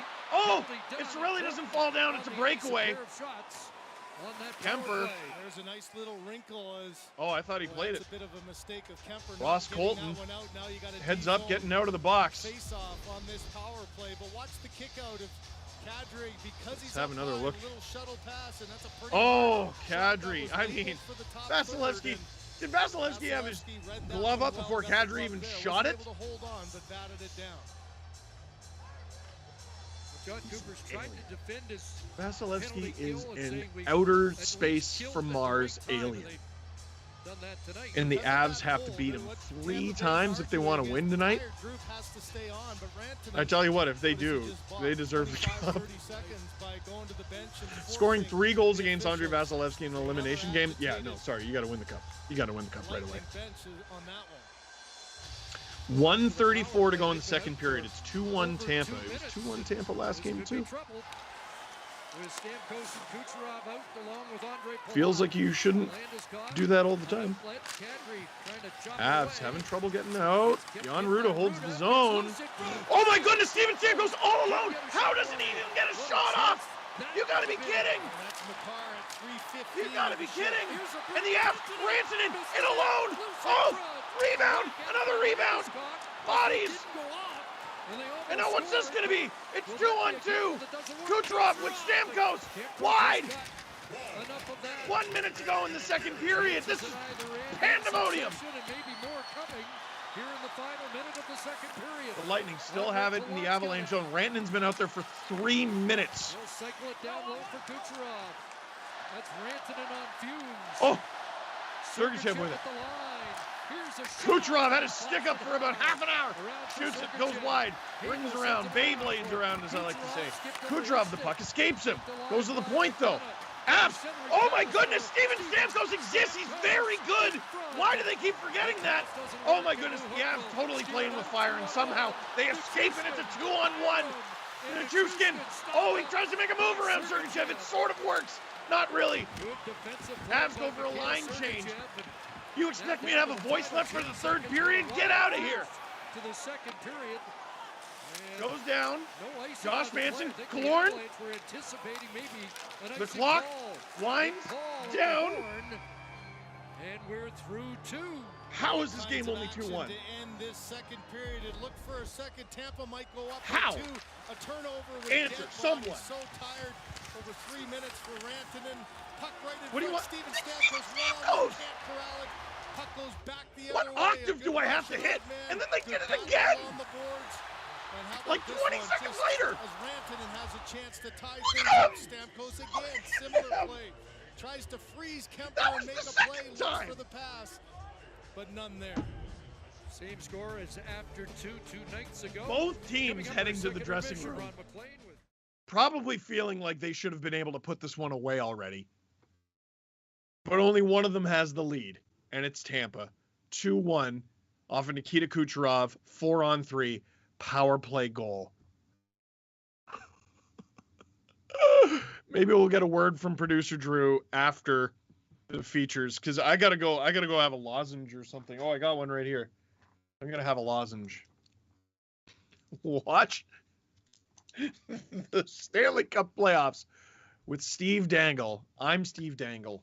Click like, click subscribe, tell all your friends. What do we got? I should probably be like a broadcaster and tell you what we got coming up. This is very good. It is Pride Month. This is a Luke Prokop feature. He just won the WHL title with the Edmonton Oil Kings. He's a draft pick of the Nashville Predators. This is a feature produced by our own producer, Stéphane Paré. Take it away.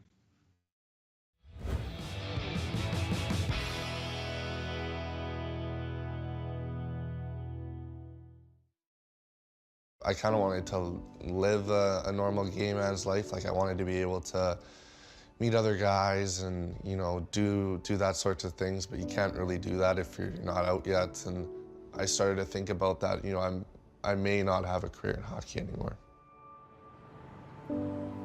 In the NHL, Nashville Predators prospect Luke Prokop recently came out as gay, becoming the first active player under NHL contract to do so, saying he believes coming out will allow him to live his most authentic life and become the best player he can. Hockey has always been a huge part of our family. All my friends are from hockey. All my good memories are through hockey. You'd always get asked the question growing up, what would you want to be if you weren't a hockey player? And I could never answer. Hockey was it. You know, when I was 14 years old, I moved to an academy in Kelowna called Pursuit of Excellence. That was a team where we would spend a lot of time together, you know, so there would be talks of, you know, girls and their bodies and stuff like that. And that's kind of sort of when I started to figure out that, you know, I might be different from my teammates. Hockey was kind of the escape being on the ice. So it definitely distracted me a little bit from the locker room talk. You know, I had to make up fake girlfriends sometimes and do things that I probably, you know, regret doing. Just seeing that I was different and, you know, maybe not really accepting it at that time. I don't think it really affected me until I completely understood who I was, you know, as a gay man. And that was probably not until I was 17 years old. That point in time really started to affect my hockey because, you know, there were rumors and being outed was something that was terrifying for me. I knew no matter what with my sister that she was going to be awesome with it, and I just had a weird feeling and, you know, decided to go tell her with a leap of faith.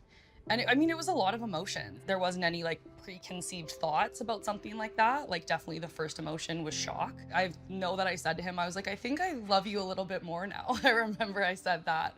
But yeah, it didn't, just making sure that he knew that he was accepted and loved and that it just didn't change anything for me. Yeah. This is also intense. I get a call from Luke. He's like, I really have to talk to you. Like, I've been thinking about this for so long, been wanting to tell you. Oh my gosh, like, what's he gonna say? What's happening? And he came out and he was like, I'm gay. And I was like, oh my gosh, like, now I get to have you forever, like, no matter what. He was just my friend and I love him. And no matter what he was gonna tell me that night, whether it was that he loved me or that he loved boys, like, I love him no matter what. So I wasn't worried about what it was. I was ready to accept anything he had to tell me. It was almost like setting a precedent for no matter what my career turns into, no matter where I go or what I do, I'm gay and I want to play hockey, and it's a beautiful thing to see him completely and utterly himself.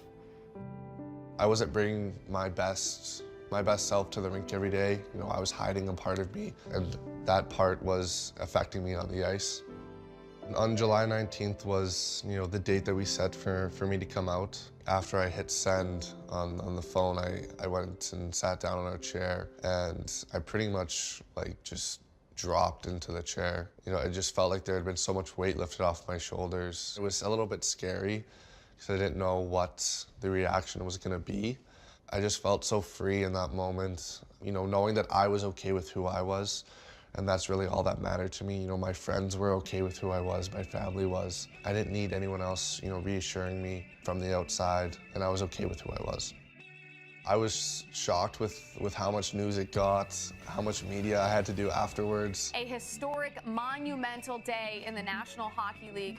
A prospect for the Nashville Predators has become the first player under contract to publicly say he's gay. No NHL player, active or retired, has ever come out publicly. It's not about himself. I think he more did it for other people and to inspire others to be comfortable in their own skin. And, you know, he tells stories of, you know, people that have came out to him or come out publicly because of him. And that was the point of why he did what he did. And it's truly changing the game. With Luke, there was no chance that we were not going to have a Pride Night. He wanted to kind of get it out to his community and make Rogers Place an accepting place for anyone in the LGBTQ2S+ community to come out and support and watch him play in a big game for him. I felt accepted. My teammates, I think they were a little bit shocked that night of, you know, how much support that there was for me and how many, you know, queer hockey fans that there are. I had a lot of people come up to me after the game, a lot of teammates saying that that was the most important game that they had ever been a part of. I think the biggest thing that makes Luke a great role model in any community, but especially when it comes to coming out, is his vulnerability and his utmost confidence in himself. That came with him being so determined about coming out to the world, no matter what the consequences or the outcomes would be. As the only openly gay male hockey player, he's carrying that burden alone right now, and so he's constantly working and talking to people and supporting, and yeah, countless hours. You know, I'm just excited for the game of hockey. I think that there's a lot of room to grow. It's shown through my experience that, you know, the hockey community is very accepting. Pride just means that, you know, I get to be okay with who I am. I can, you know, live the way I want. I can celebrate who I am with my family and my friends. I can celebrate it with other queer people. You know, you can play hockey, you can do what you want and be who you are. It shouldn't have to matter anymore.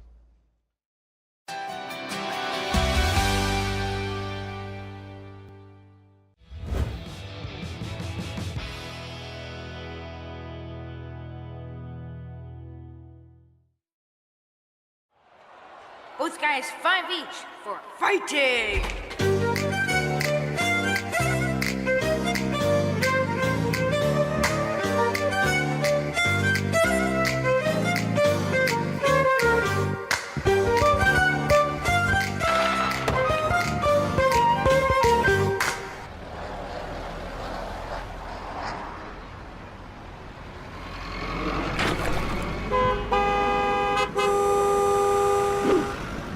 Hey, Berkey, when did you learn how to fly?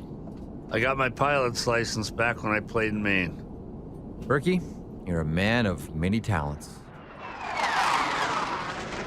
Listen, you've been around a while. You've seen a lot of them come and go. Who are some of your top high flyers, your go-to snipers, like the guys that you've seen with your own two eyes? Who could fill the net? Well, you try to mention guys that you had, so number one would be Pavel Bure for me. Because this guy scored so many goals, so many different ways, and he was electrifying. The guy with the best release of anyone I ever saw was Mike Bossy. I enjoyed watching him play. He'd have the puck on his stick for a fraction of a second and be gone. And then I got to go with one of my guys again, Brett Hull. He never had the puck on his stick for more than about an eighth of a second also. He was amazing. So let me give you a quick thought on each of these players. First, the thing that dazzled me about Pavel Bure, and all the guys do it now, but when Pavel was in the NHL, very few guys did, he could shoot off either foot. Like when you saw this guy flying down the wing and goalies couldn't get set because you never knew when the shot was coming, what did you think? Mark Messier did it all the time, shot off the wrong foot, and it throws off the goaltender because he thinks the weight's coming on one side and the player's going to shift over and shoot, and all of a sudden he shoots off the wrong side. He's not ready for that shot. That's what Pavel could do. And Pavel could release the puck when it didn't look like he was going to shoot, too. He could hide his shot. But a lot of it was just, he could overpower you. You could make the save and go right through your glove. Mike Bossy, the one thing that always impressed me about him, we've seen snipers, picking corners, no problem. Bossy scored so many goals 5-hole. Like, he just threw pucks through goaltenders. When defensive coverages got a little bit better in our league, Mike Bossy was the first guy I noticed that would move a foot or two to create a seam. Brett Hull became the master of it. He became the camouflage gecko guy, right, that all of a sudden appear. But Mike Bossy was the first guy to say, if I move 18 inches this way, I'm going to get a shooting lane, or even 6 inches this way. Mike Bossie's the first guy I noticed doing that.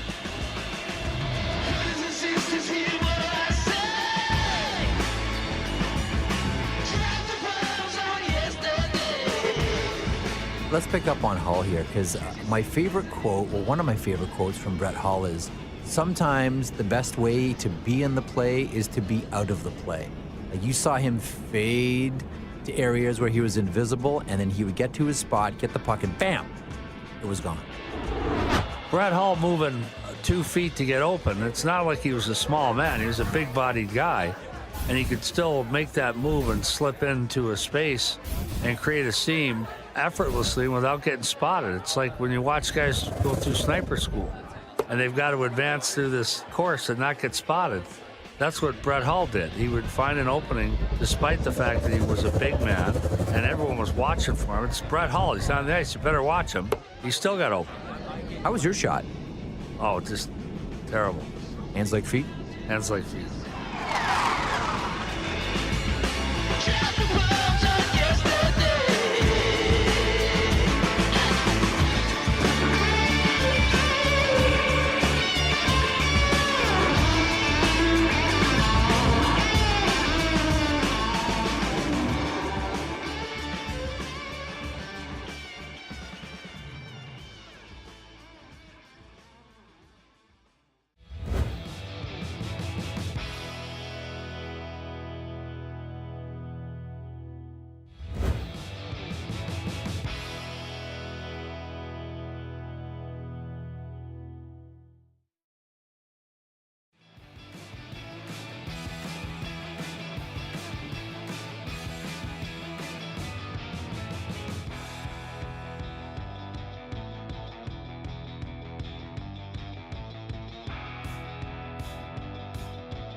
Watch the Stanley Cup playoffs with Steve Dangle. I'm Steve Dangle.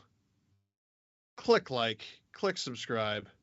Tell all your friends. I got a tweet from someone named Garrett who said, moderate your chat. The amount of homophobic remarks in there is insane. To which I responded, believe me, we're trying. And we are trying. And let me just say this. We shouldn't have to try this hard. If you're one of the people in the chat saying those things, first of all, you're about to be banned. But before you're banned, if you're one of the people who has been banned already, frig off. You're not wanted here. I don't care if you watch. I don't care if you watch. I'd prefer it if you didn't.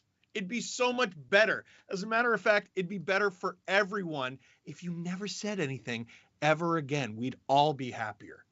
I promise you. Anyway, for those of you who aren't a dickhead, we have the third period coming up. It's the Stanley Cup final, and it's going to be a lot of fun. Because this game has been a lot of fun. Holy crap. Excuse me as I aggressively right turn to talking about hockey. The Tampa Bay Lightning, 2-1 lead.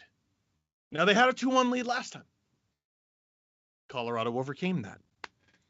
And I hate to keep emphasizing this point. It's game 5. There's something about the final 3 games of a series that make Tampa go to another level. The Avalanche have 30 shots. Only one of them has gone by Vasilevsky. They got to beat him 2 more times minimum to win this game. Easier said than done. Do we have producer Drew ready? Now that I've gone all parental? Producer Drew. Producer Drew. Oh, geez, are you vacuuming your house? Drew! Vacuuming? What? I hear a lot of humming in the background. And Okay. it could be his heartbeat. And it's just going so fast that it sounds like a consistent noise. Drew, I understand you have some grievances with the second period. And I know your grievance is that JT Compher was silly to take that penalty because the Avs were going to the power play anyway. Just let Killorn touch the puck. Was that your feedback? Yeah, we can't be taking that penalty, but it was a bit of a soft call. Come on, soft call. I was trying to goad you into talking about the uncalled slash on Kelly. No, yeah, okay, worst non-call I've ever seen in my life. Like it's a bad one. And he gets a terrible shot away 5 feet from the net because his stick was hooked 10 feet ago, and when he breaks through the two defenders, it's a joke. You can't give the Avs a 5-on-3 though. Cooper might complain too much. Well, let me ask you this, Drew. What do you expect? Like, it's the Stanley Cup final. It's been a long time since you've watched it as a fan.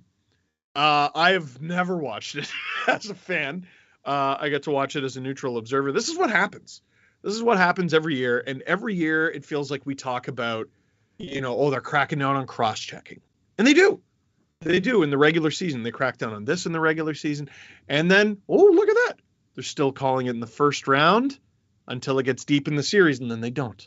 And then it's called a little less in the second round, and then it gets deeper in the series. And now we're in the Stanley Cup final, and you're essentially allowed to, lob limbs off. When are we going to change this? Yeah, I don't know. I don't expect a single power play in the third period here, I'll be honest. For either team, unless they sail the puck over the glass. Yeah, exactly. And the officials do seem to have a difficult time ignoring this, and that's why Ross Colton went off. High stick, kind of hard. Even that was a iffy. Yeah, I don't know. Anyways, yeah, delay of games will get called only because they can convene for 4 minutes until they get radioed in. Like, yeah, went over the last. They don't actually call it themselves. Drew, I wish you and your cardiologist the best of luck in the third period. Have fun. Rocking in Denver. None of them sitting down. Louder. I gotta say, some of the best fans in the league. It feels like we say that every Stanley Cup final. It's not difficult to get excited for the Stanley Cup final. But the Avs have one of the best fan bases in the league. Go Ice Cream! I agree, lady. They have one of the best fan bases in the league when it comes to cheering while your team is losing. They don't get down on this. Listen, I've been to Scotiabank Arena. It's a very nervous arena. It's not as quiet as people make it seem. Very nervous. Ooh. Darcy Kemper. Almost in dang it territory. The Avs clear the zone. Oh. Great effort from Landeskog. And it looks like we'll get a whistle for a high stick. Ryan McDonough. That gentleman has been to many Stanley Cup finals. 2014 with the Rangers. I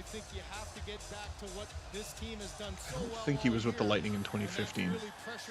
But he was with them for all three of their Stanley Cup finals. 2020, 2021, and this one right here, where the Lightning are fighting to stay alive. The Avs fighting to win the cup. Kadri puts it on. I don't hate that. Vasilevsky gloves it down, but if he doesn't, which he didn't on the Avs' only goal of the game so far, that's a juicy rebound.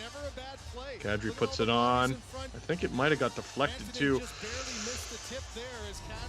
I think Vasilevsky acted a lot more calm than he was. Rantanen in the faceoff dot. You gotta wonder how much of a factor this has played that Kadri can't take any faceoffs, but he's still all the way up on the second line. Stamkos, who's been absolutely unreal for the Lightning, dumps it into the corner. Stamkos again. Nazem Kadri really struggling with these puck battles. You see how uncomfortable he was there. That's the right thumb. Rantanen, is that a call? Third period in the Stanley Cup final. No, it's not. Oh, Lightning with 19 players on the ice. People on the ice there, but nobody touched the puck. Well, both coaches are on record. This happens all the time. There's a I love it. Whoa, what a hit from Johnson. The second big one of the game. I think both of them on Belmar. What has he ever done to you? Avs get it deep. Depth line. New hook. Vasilevsky running out of options there, but he manages to get it out. Patrick Maroon, this is a 2-on-2 here, partial 3-on-2. Avs fighting to clear it. Oh, unfortunate bounce off the official for the Avs. New hook, he's got a race. He gets to it. Gains the red line and throws it in. Vasilevsky, risky. Going after Logan O'Connor, who loses his stick. That tends to not help. Nathan McKinnon.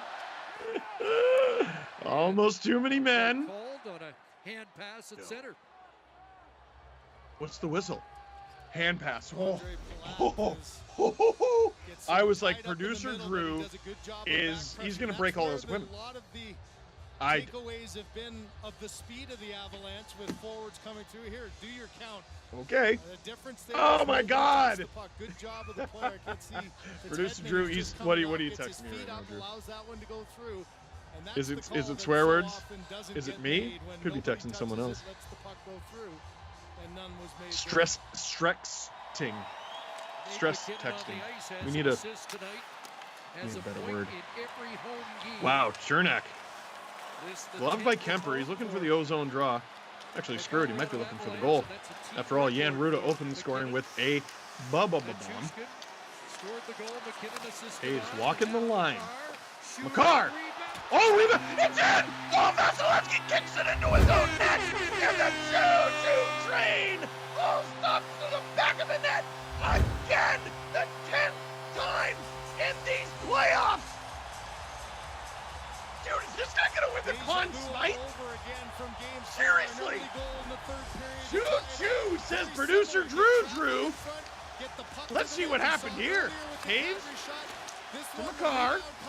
Throws it on, it goes off all the skates. Let's take a look. There it is. I think Nichushkin might have actually got it with his stick. Let's see.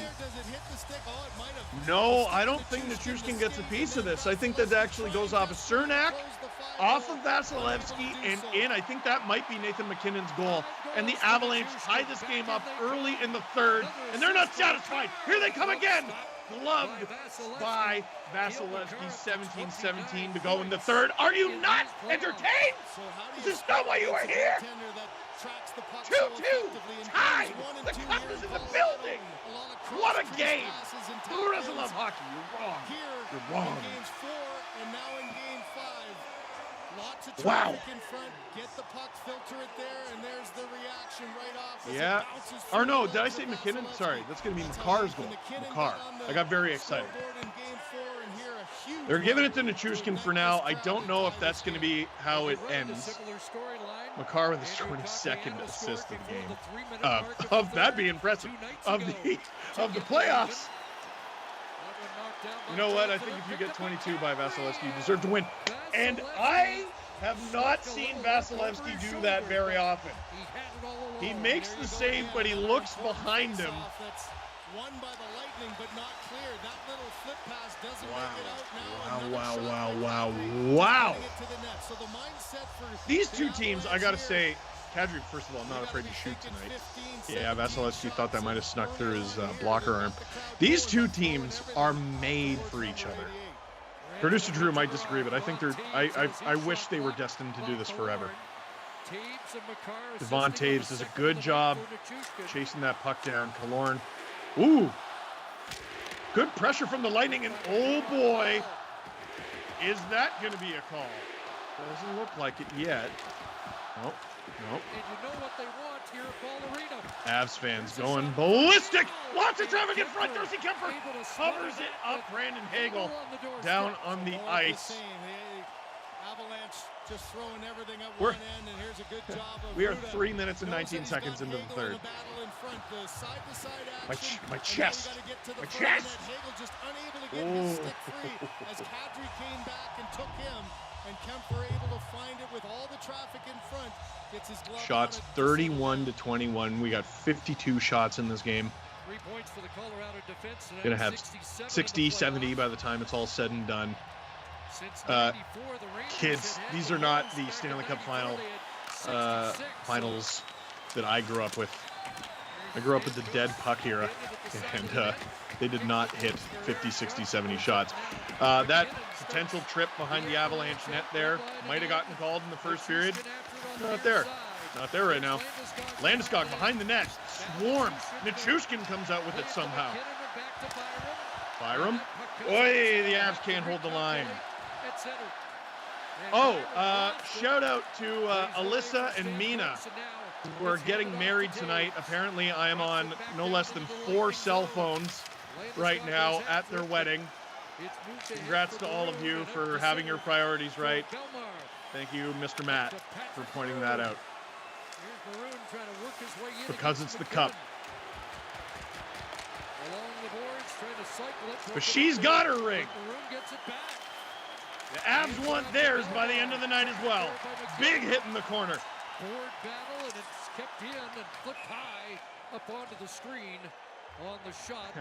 Patrick Maroon by McDonough. skating into Kemper accidentally on purpose. HRV, redesigned with breakthrough sporty styling all the way. I gotta say, Patrick Maroon with a year of tutelage Yes, you can. with Corey Perry after winning 3 cups in a row is formidable. Here in this critical time, he's had Corey Perry in his face. This time it's Maroon, and watches Devon Taves tries to come after him. The goaltender, no, we can't. I'm not good at texting while broadcasting. I tried to send Matt back love, just one word, love, and I sent back LO space R. Face-off controlled by Hill. Multitasking. Jared Bednar said he bit twice. Still under 5 minutes gone in this third period. Oh my goodness. How are any of us going to survive the rest of this game? Like, holy cow. Oh boy. And he has bounced back in game 4. Has rebounded from that first period goal. 29 saves in this game so far, but a couple real un-Vasilevsky-ish plays. Bodies all over the place. Another stick out of the hands. Oh boy.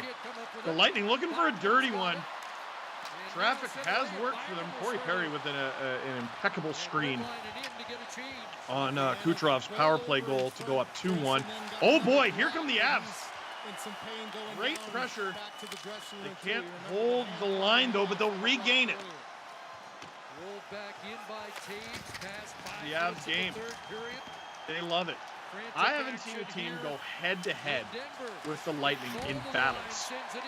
Just in one-on-one, two-on-two, two-on-one, one-on-two battles. I haven't seen a team go head-to-head with the Lightning in the playoffs like the Avalanche have in this Stanley Cup final. And if they win the Cup, whether it's tonight in Game 6 or Game 7, it'll be well-deserved. And I really don't know if there's a lot to be gleaned. Like, I don't know how many teams can... Oh, boy. I don't know how many teams can watch the game footage and be like, oh, that's how to beat Tampa. Because I don't think a lot of teams can do what the Avalanche can do. Bowen Byram prevents a breakaway there with a great stick check.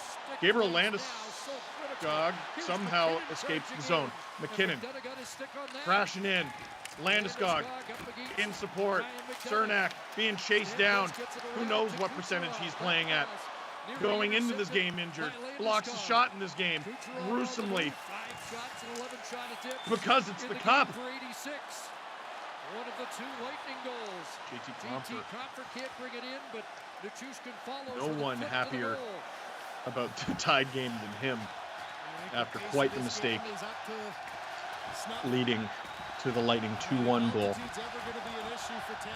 But Valerie Nichushkin's second of the game, that might have, oh my god, that was almost a breakaway. That might be Makar's goal. Still haven't seen if it's changed. He's tied it up. Compher squished by Maroon. Ruda breaks it out.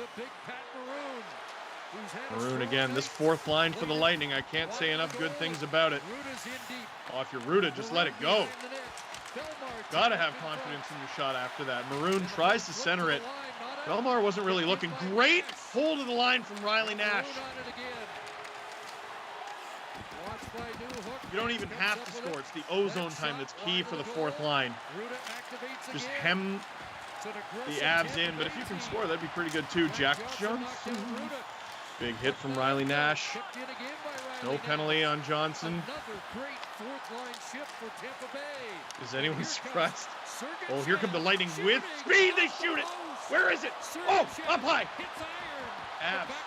They will clear it. Owen Byram having himself a little skate. Where is it? Ross Colton enters, shoots it into Kemper. He thought he was going to hold on to that. He doesn't. Kadri gets it out and down the ice. That won't be enough for icing, though, as Lehkonen hammers Sergachev. Landeskog fires it on. McKinnon. Oh, what a battle. Oh, funny bounce off the back of the net. Where is it? Lightning trying to say it hit the net. But since they got the puck, they don't care anymore. Josh Manson goes and gets it. I've been talking about Nick Paul. What a deadline pickup Josh Manson was. The two teams in the Stanley Cup final both making good decisions. Funny that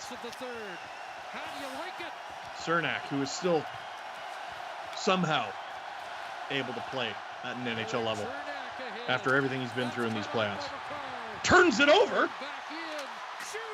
Oh! That would have been the worst call of all time. Talking about inspiration, and then, no, never mind, he screwed it up. Here comes Bowen Byram. Wham! Stopped by Vasilevsky. Now, this is a very interesting thing. What we've seen twice now in this third period.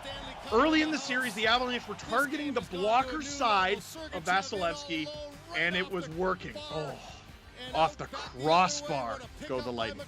Early in the series, the Avalanche were going blocker side all day on Vasilevsky, and it was effective. In this third period, it's gone under his arm, and he's looked back twice. If the Avs win this game, remember that. Watch the Stanley Cup playoffs with Steve Dangle. I'm Steve Dangle. Click like, click subscribe. Tell all your friends, even if you're at a wedding, and we'll be right back.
Watch the Stanley Cup playoffs with Steve Dangle. I'm Steve Dangle, and most of his voice, but not all of it.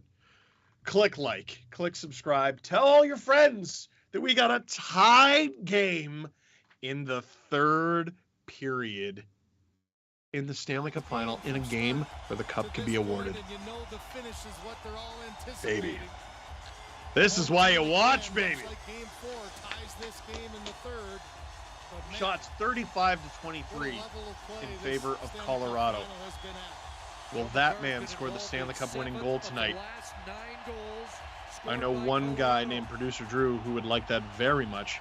Face-off in the Tampa zone. Face-offs dead even. Until then, Tampa won better than dead even. Ooh, you gotta watch those airmail passes cross ice. Sometimes you get in trouble. Nichushkin skating after it. generally speaking, good news for the Avalanche. Ryan McDonough there for the Lightning. That dude got bought out It's off Kucherov, the lick at the ice. roughly around the time that Patrick Maroon's Stanley Cup streak began. Well, this line's just really feeling it now, aren't they? And Nichushkin again. He has 10 goals these playoffs. Might go back down to 9. I'm not sure if that second Avs goal will stand as his. He's had in this Stanley Cup final. A little slow start to the So let that be a lesson to everyone who's not exactly where they want to be at this moment. Maybe you're trying something and it's not working. You wish you were getting better marks. You wish you had a better job. You wish this, you wish that. Keep going. You never know. Darcy Kemper rings it around and that hits the mesh. You've heard John Cooper say so often, 10 in the series and your margin for minutes error goes away. and Well, 1 don't second you get the feeling, I know it's not an overtime remaining feel or scenario in this yet, third but period. just one 19-2 is the Lightning's playoff record following a loss since 2020. at the end, the other back to Tampa, looking for That a is game so 6. dumb. One of those losses came last round against the Rangers. Another one came in Game 2 of this series against the Avalanche. Will it be 20-2 or 19-3? One is disaster. The other could be the comeback, the start of a comeback, and one of the greatest ones in hockey history. Killorn looking to be part of that comeback. Some of these guys who have been here for all 3 of the Lightning's Cup final runs, and for some of them 4, counting 2015, they've played a preposterous amount of playoff hockey in their lives. And by the way, if you thought there was going to be a hold there in the corner, you thought like someone who's never watched the Stanley Cup final before. It's the third period. It's tied. It's an elimination game. They're not calling nothing. Oh, big collision at center ice. Didn't see who that was. Backhand on.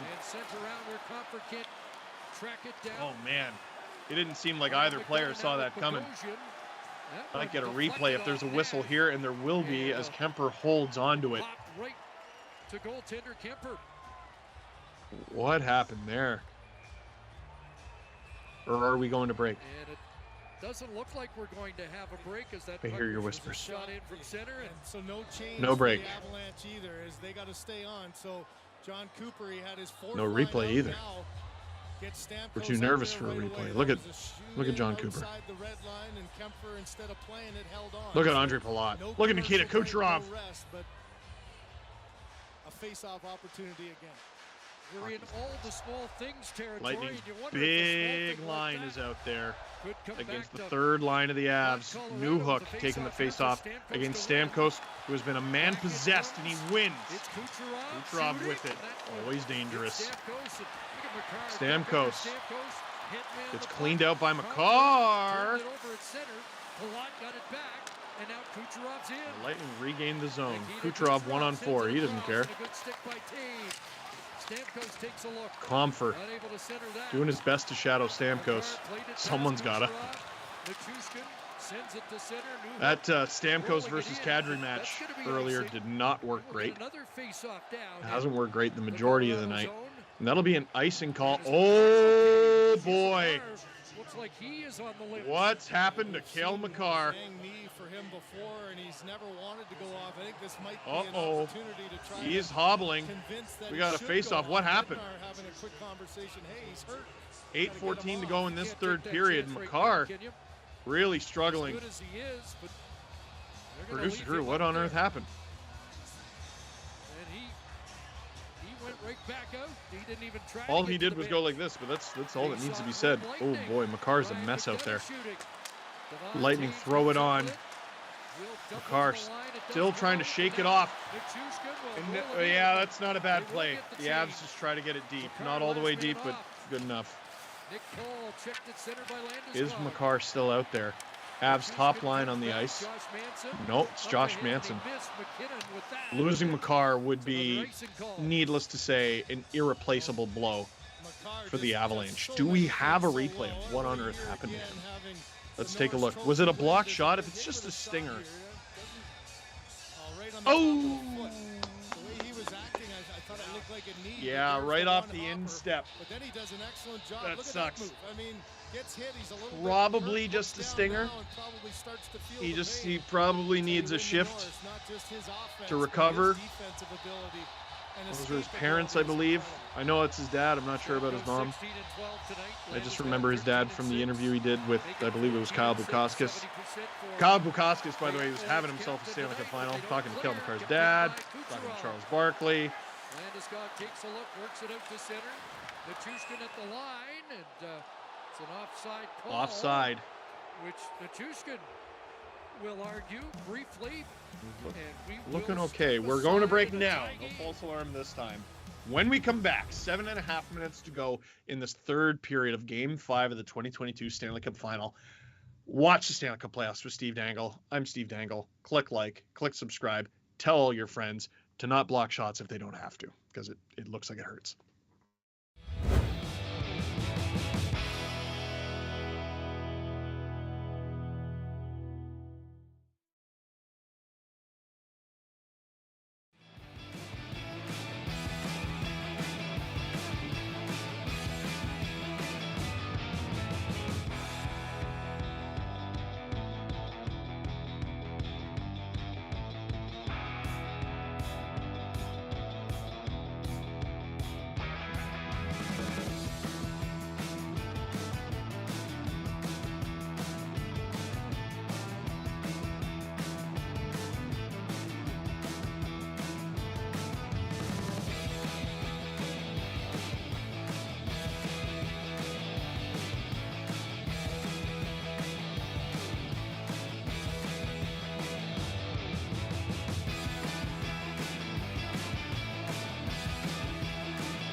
Oh, producer Nick. Do you like to think on the fly? Can we see producer Drew?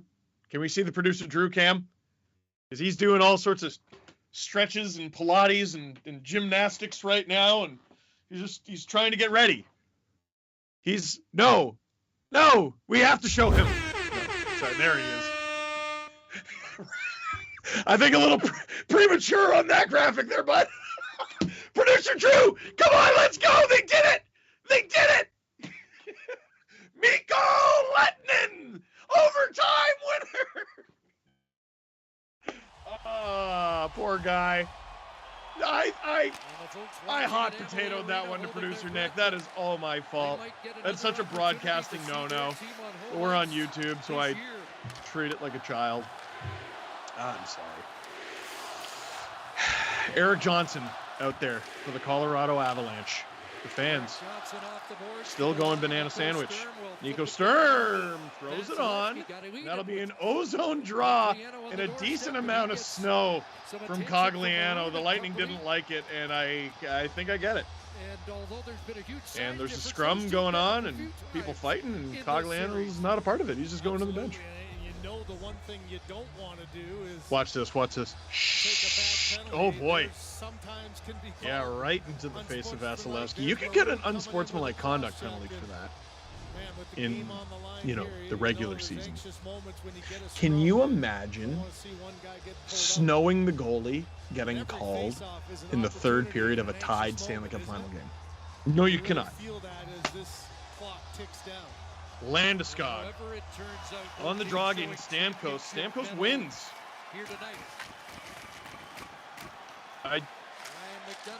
Stamkos has been great all night. The only reason I sounded surprised is the probability they had up in the corner.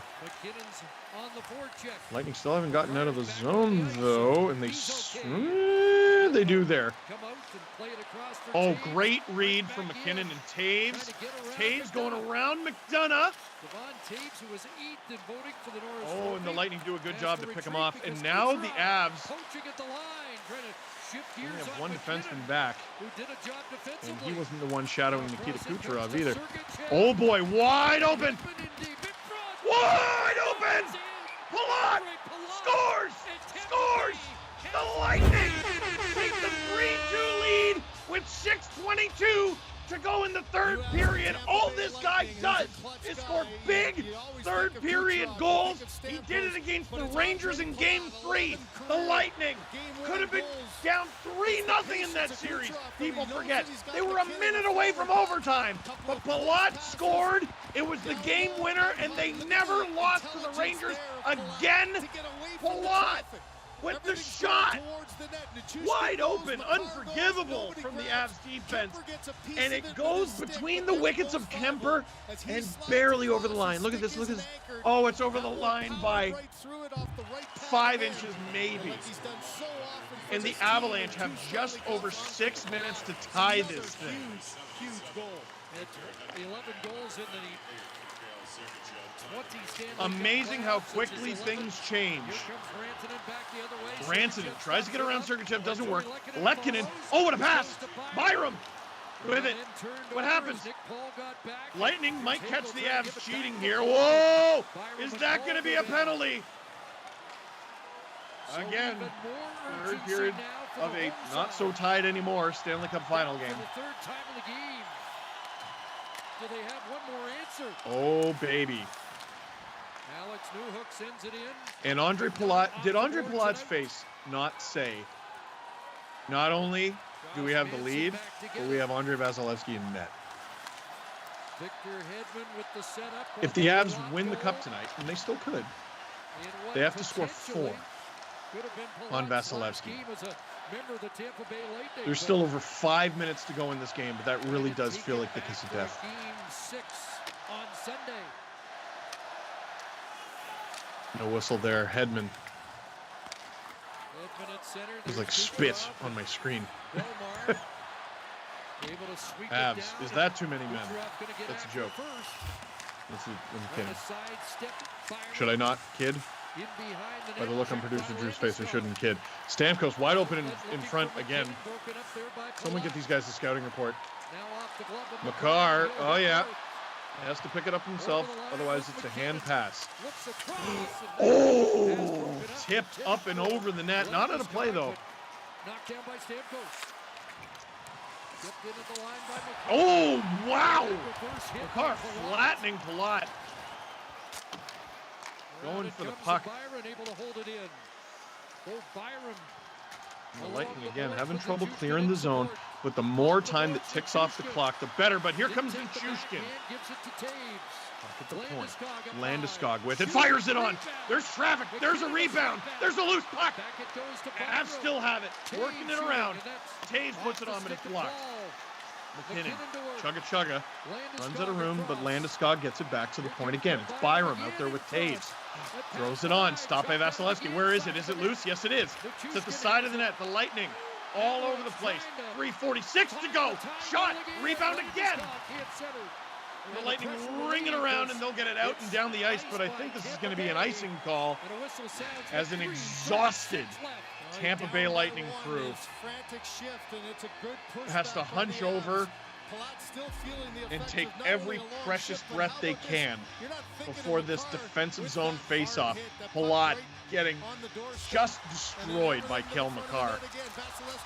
Mere minutes ago looked like he might not be able to play in this game. He was on the ice for the Palat goal that's given the Lightning the lead. And now the Lightning's top line and top pair looking bagged. Biggest face-off of the season since the last one. Vasilevsky covers it up mercifully, and the Lightning will get a line change. Kucherov, Palat, all of them just suffering through that. Nick Paul, I think, was the only vaguely fresh player on that play. Palat, it's always Andre Palat. This dude is ridiculous, and this game is a 3-2 Lightning lead. Watch the Stanley Cup playoffs with Steve Dangle. I'm Steve Dangle. Click like, click subscribe, tell all your friends. And I'm just going to throw this out there. If you haven't sent this link to at least one friend, you're a bad friend. You're a bad friend. This is playoff game, and I went through some of these stats earlier in the playoffs, but it bears repeating. This is Andre Palat's 137th career playoff game. His 48th career playoff goal, his 11th goal of these playoffs, 20th point. Unless he had an assist earlier tonight, I'm not sure. 93rd playoff point, unless he had another one. A preposterous player. And people keep throwing it out there. One of the best 7th round picks of all time. What a find.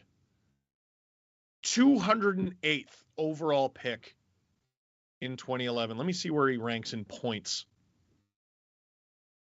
1, 2, 3, 4, 5, 6, 7, 8, 9, 10th. 10th in points. And you know what's disgusting?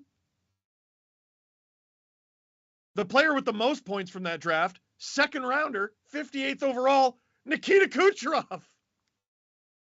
Gabriel Landeskog, who was the 2nd overall pick, is 5th. That draft class is very well represented in this Stanley Cup final. So, Avs fans, how we feeling? Lightning fans, how we feeling? If this game is tied by the Avalanche, who's it gonna be? That's the most merciful TV timeout of all time, by the way, for the Tampa Bay Lightning. Darcy Kemper, when is that man gonna head to the bench? The Lightning, some breaths during that TV timeout. If I had to bet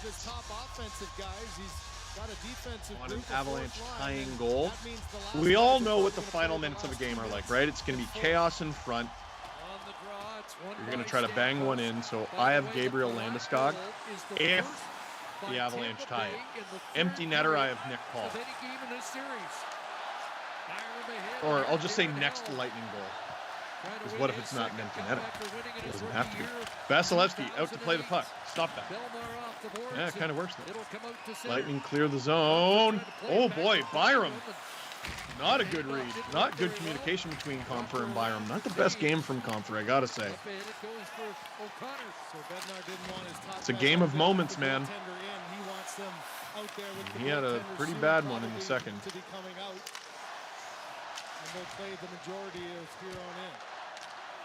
Where is it? Puck at center ice. Cale Makar out there. 2:45 to go. What happened there? What happened there? It was offside, but you played to the whistle for crying out loud. McKinnon got a shot off anyway. Jeff Halpern. Oh boy. Too many men for Colorado? No. You know, the irony. They had 6 by a country mile. I'm sorry. But if you're not producer Drew, that's really funny. I'm sorry. Oh, and tell me it's not Compher again. Remember game 4. Didn't get a call there. 2:38 to go in the third.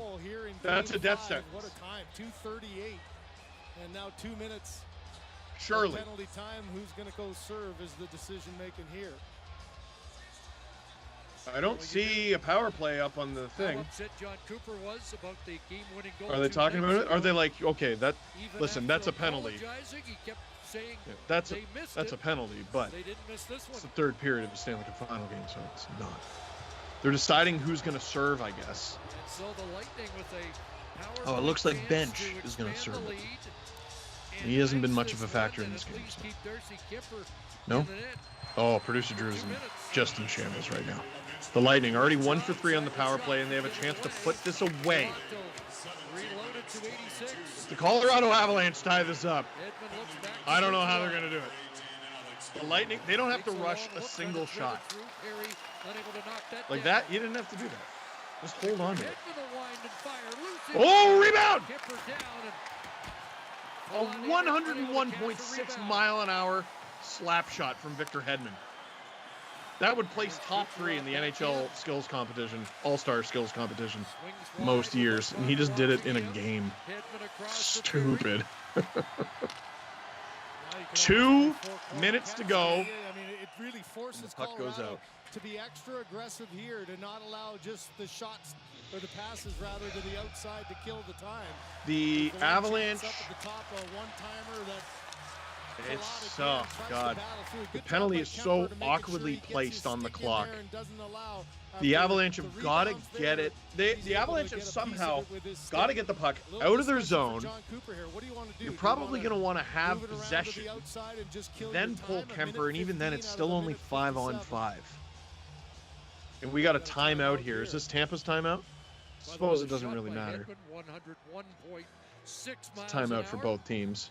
Is that a Chicago Blackhawks jersey? And I think John Cooper just making sure they don't make any mistakes here. You know that there's going to be lots of pressure. You know the D, if they get a chance, who are they cheering for? Are going to jump up. So he wants more decision defensively to make sure everybody knows. John Cooper is a cerebral assassin. I got to feel like that's mind games. There's a Blackhawks jersey behind the Tampa bench to remind them what it's like to lose in the Stanley Cup final. And they never want to experience that ever again. A timeout officially charged to Colorado. I think I might be onto something. They're trying to get out of this penalty, and they Listen, if John Cooper bought that seat for $2,000, it's the most valuable, it's the best $2,000 he's ever spent. They can do it shorthanded. You know, it's interesting that John Cooper still goes with only one defense. 1:15 to go in this Tampa power play, less than 2 minutes to go. In the third period, Tampa 3, Colorado 2. Off the drop. Kemper, out to play it. Almost robbed by Palat. Palat, great move to get position. Wham! Oh, stopped by Kemper. Big rebound. In behind the net, Paul. Lightning do not have to rush here. Nick Paul going down. Stamkos has got it again. Stamkos still with it. Every moment the Lightning hold on to the puck is a victory for them. Wham from Hedman. Rebound. Kucherov gets that and it goes up into the netting. 1:20 to go in the third period. 30 seconds to go in this power play. And the Avs really not in a position to pull Kemper. Seconds left from a tough angle. Good job of Kemper getting across. He knows that it's a quick shot for Kucherov trying to get high. So no chance of getting caught. Can we get producer Drew Cam for the rest of the third? We might as well. No, he doesn't want it? You don't want it? No, too bad. I had to wear a heart rate monitor. Suck it up. Suck it up. Nice pressure on and don't allow anything to get to the other end. Oh, man. Sturm out there against Stamkos. Sturm wins. Eric Johnson gets it out, and the Avs are going to forecheck like their lives depend on it. Oh! Oh, that was a risky play from Vasilevsky. Kemper still in the net. Avs never really had puck possession. 20 seconds to go in this penalty kill, and a minute to play in this game. At this point, you have to wait for the penalty to expire to pull Kemper, and then you're going to have the most important, 40 seconds ever. The Lightning go for a line change, and here come the Avs. Quick line change. Newhook gets it, shanks it into the zone, and the Avs are going to forecheck with the force of 1,000 suns. Under 30 seconds to go. That's a high stick.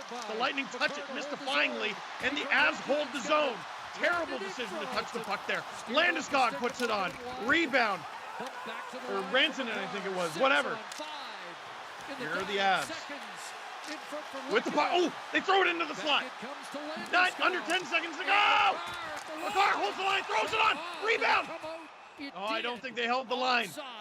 It is offside. 5.4 seconds to go. If you're Jared Bednar, you got to hope that there's time that you can put on the clock. I assume this is going to be a timeout for the Avalanche. Yeah, that's definitely offside. Definitely offside. Can you imagine if the Avs tie it? Well, they put 6.5 They have to call now, it back.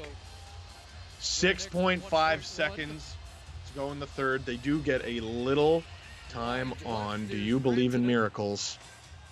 Yeah, you got to get this face-off right, don't you? Who are those fans walking out early? Name names. Avs win the face-off. What happened there? Offside? Ooh. Boy, they almost executed at least one. Yeah, I don't know if you're allowed to ask for more time again. 3.1 seconds to go. Producer Drew, I hate to tell you, buddy, I think this is going to game 6. On the outside, anyways, that everything was okay. Oh, it's Nichushkin. Yeah, Nichushkin was offside. That's a big mistake. Now you've got half the time, 3.1. 3.1. Oh, wow. Imagine doing all that and they lose. 3.1 seconds to go in the third. Avs, borderline impossible to beat at home. Borderline. Tampa! John Cooper getting the heck out of there. Tampa wins Game 5 and stays alive. Tonight could have been the coronation of the Colorado Avalanche, but instead, it could be the beginning of one of the greatest comebacks in hockey history. The Avs still one game away from winning the Stanley Cup, and now the Lightning are within 2, and the Avalanche, to win the Stanley Cup in Game 6, are going to have to beat Tampa at home twice. Doesn't happen a lot, does it? Tampa now 20-2. 20-2 following a loss. Sorry, what was that, producer Nick? Oh, Drew is going to join us in a minute. Before Drew does, and I don't want to say this in front of Drew because I don't want to see his face when I say this. We'll bring him on after this. Earlier today on my podcast, I was talking about vibes. And this reminds me, it's a different sport, but this reminds me of the 2019 NBA final between the Raptors and the Golden State Warriors. Now, Raptors were up 3-1 in that series. Hooray, that's good. Game 5 is at home. That's good. They're going to win the championship tonight. That's good. And then they lose.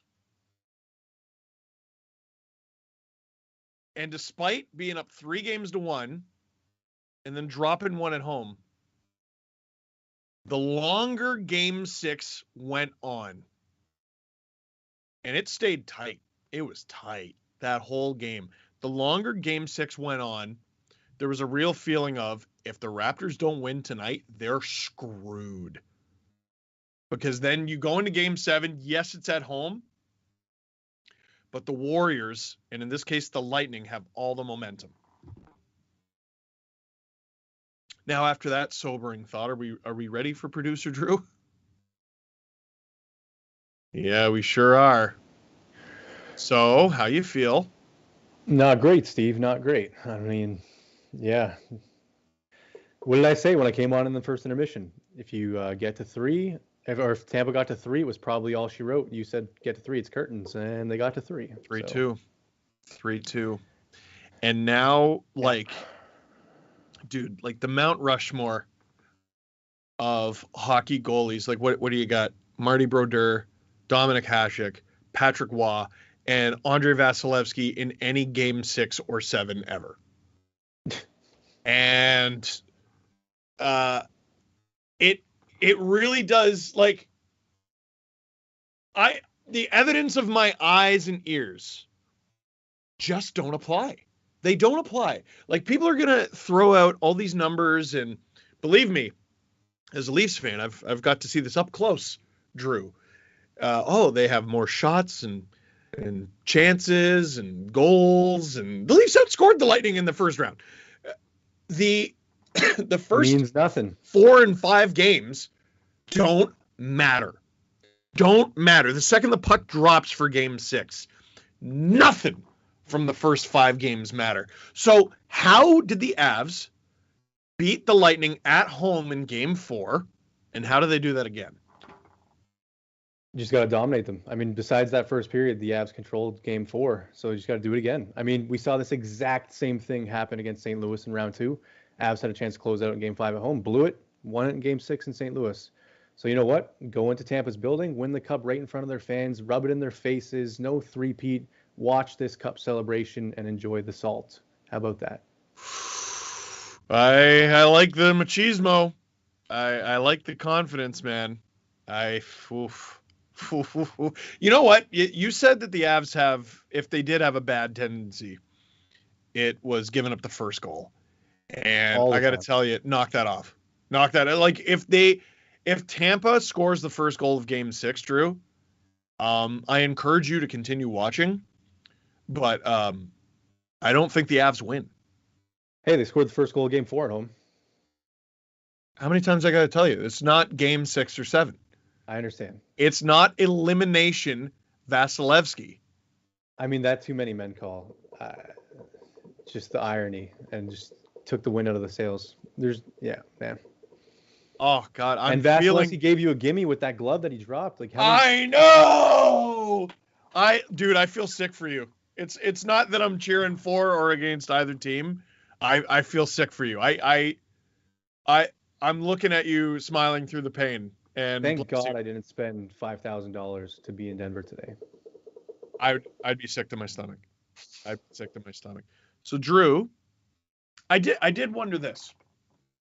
So let's say the Colorado Avalanche do win game 6 in Tampa, or this could apply to game 7 as well. But you hope not. Landeskog gets the cup first. Who gets it second? I don't even want to answer that question, Steve. Let's win it first. That is a really, really good answer, Drew. Really good answer. The correct answer is Nathan McKinnon, but that's a really good answer. Really good answer. You know what? This is highly entertaining. I'm not going to make you suffer through this. I'm not going to. We're done. We're done. Producer Drew, have a great night. Have a great sleep when you eventually get to bed at 5 in the morning, between editing my cup check video and being sad about all this. And yep, I'll save the champagne for next game, Steve. Oh, did you buy it? Oh, obviously. I was confident, but yeah. See you Sunday, everybody. Ooh. See ya. As a Leaf fan, I have not done that. My house would just be full of, I have 6 unopened champagne bottles over the last few years. Now, I know what you're thinking. Why didn't you just use the one from the previous year? And the answer is shut up. Wow. Thank you very much for watching. And for those of you paying attention to the chat, thank you for your patience. These chats are moderated. We do our best. And unfortunately, sometimes dickheads take over. And the thing about dickheads is there always seem to be some. No matter how many times you ban them. But you try and hope that there are more good people than dickheads. And I think that's how you got to live your life, believing that there are more good people than dickheads. Is that a good way to end it? Have I said dickheads too many times? Dickheads. Sorry, that last one was gratuitous. Anyway, that is it for this stream. Thank you very much for watching. Click like if you like the stream. Click subscribe if you really liked it. Tell all your friends. No handshakes and no Stanley Cup tonight. Game 6. Sunday.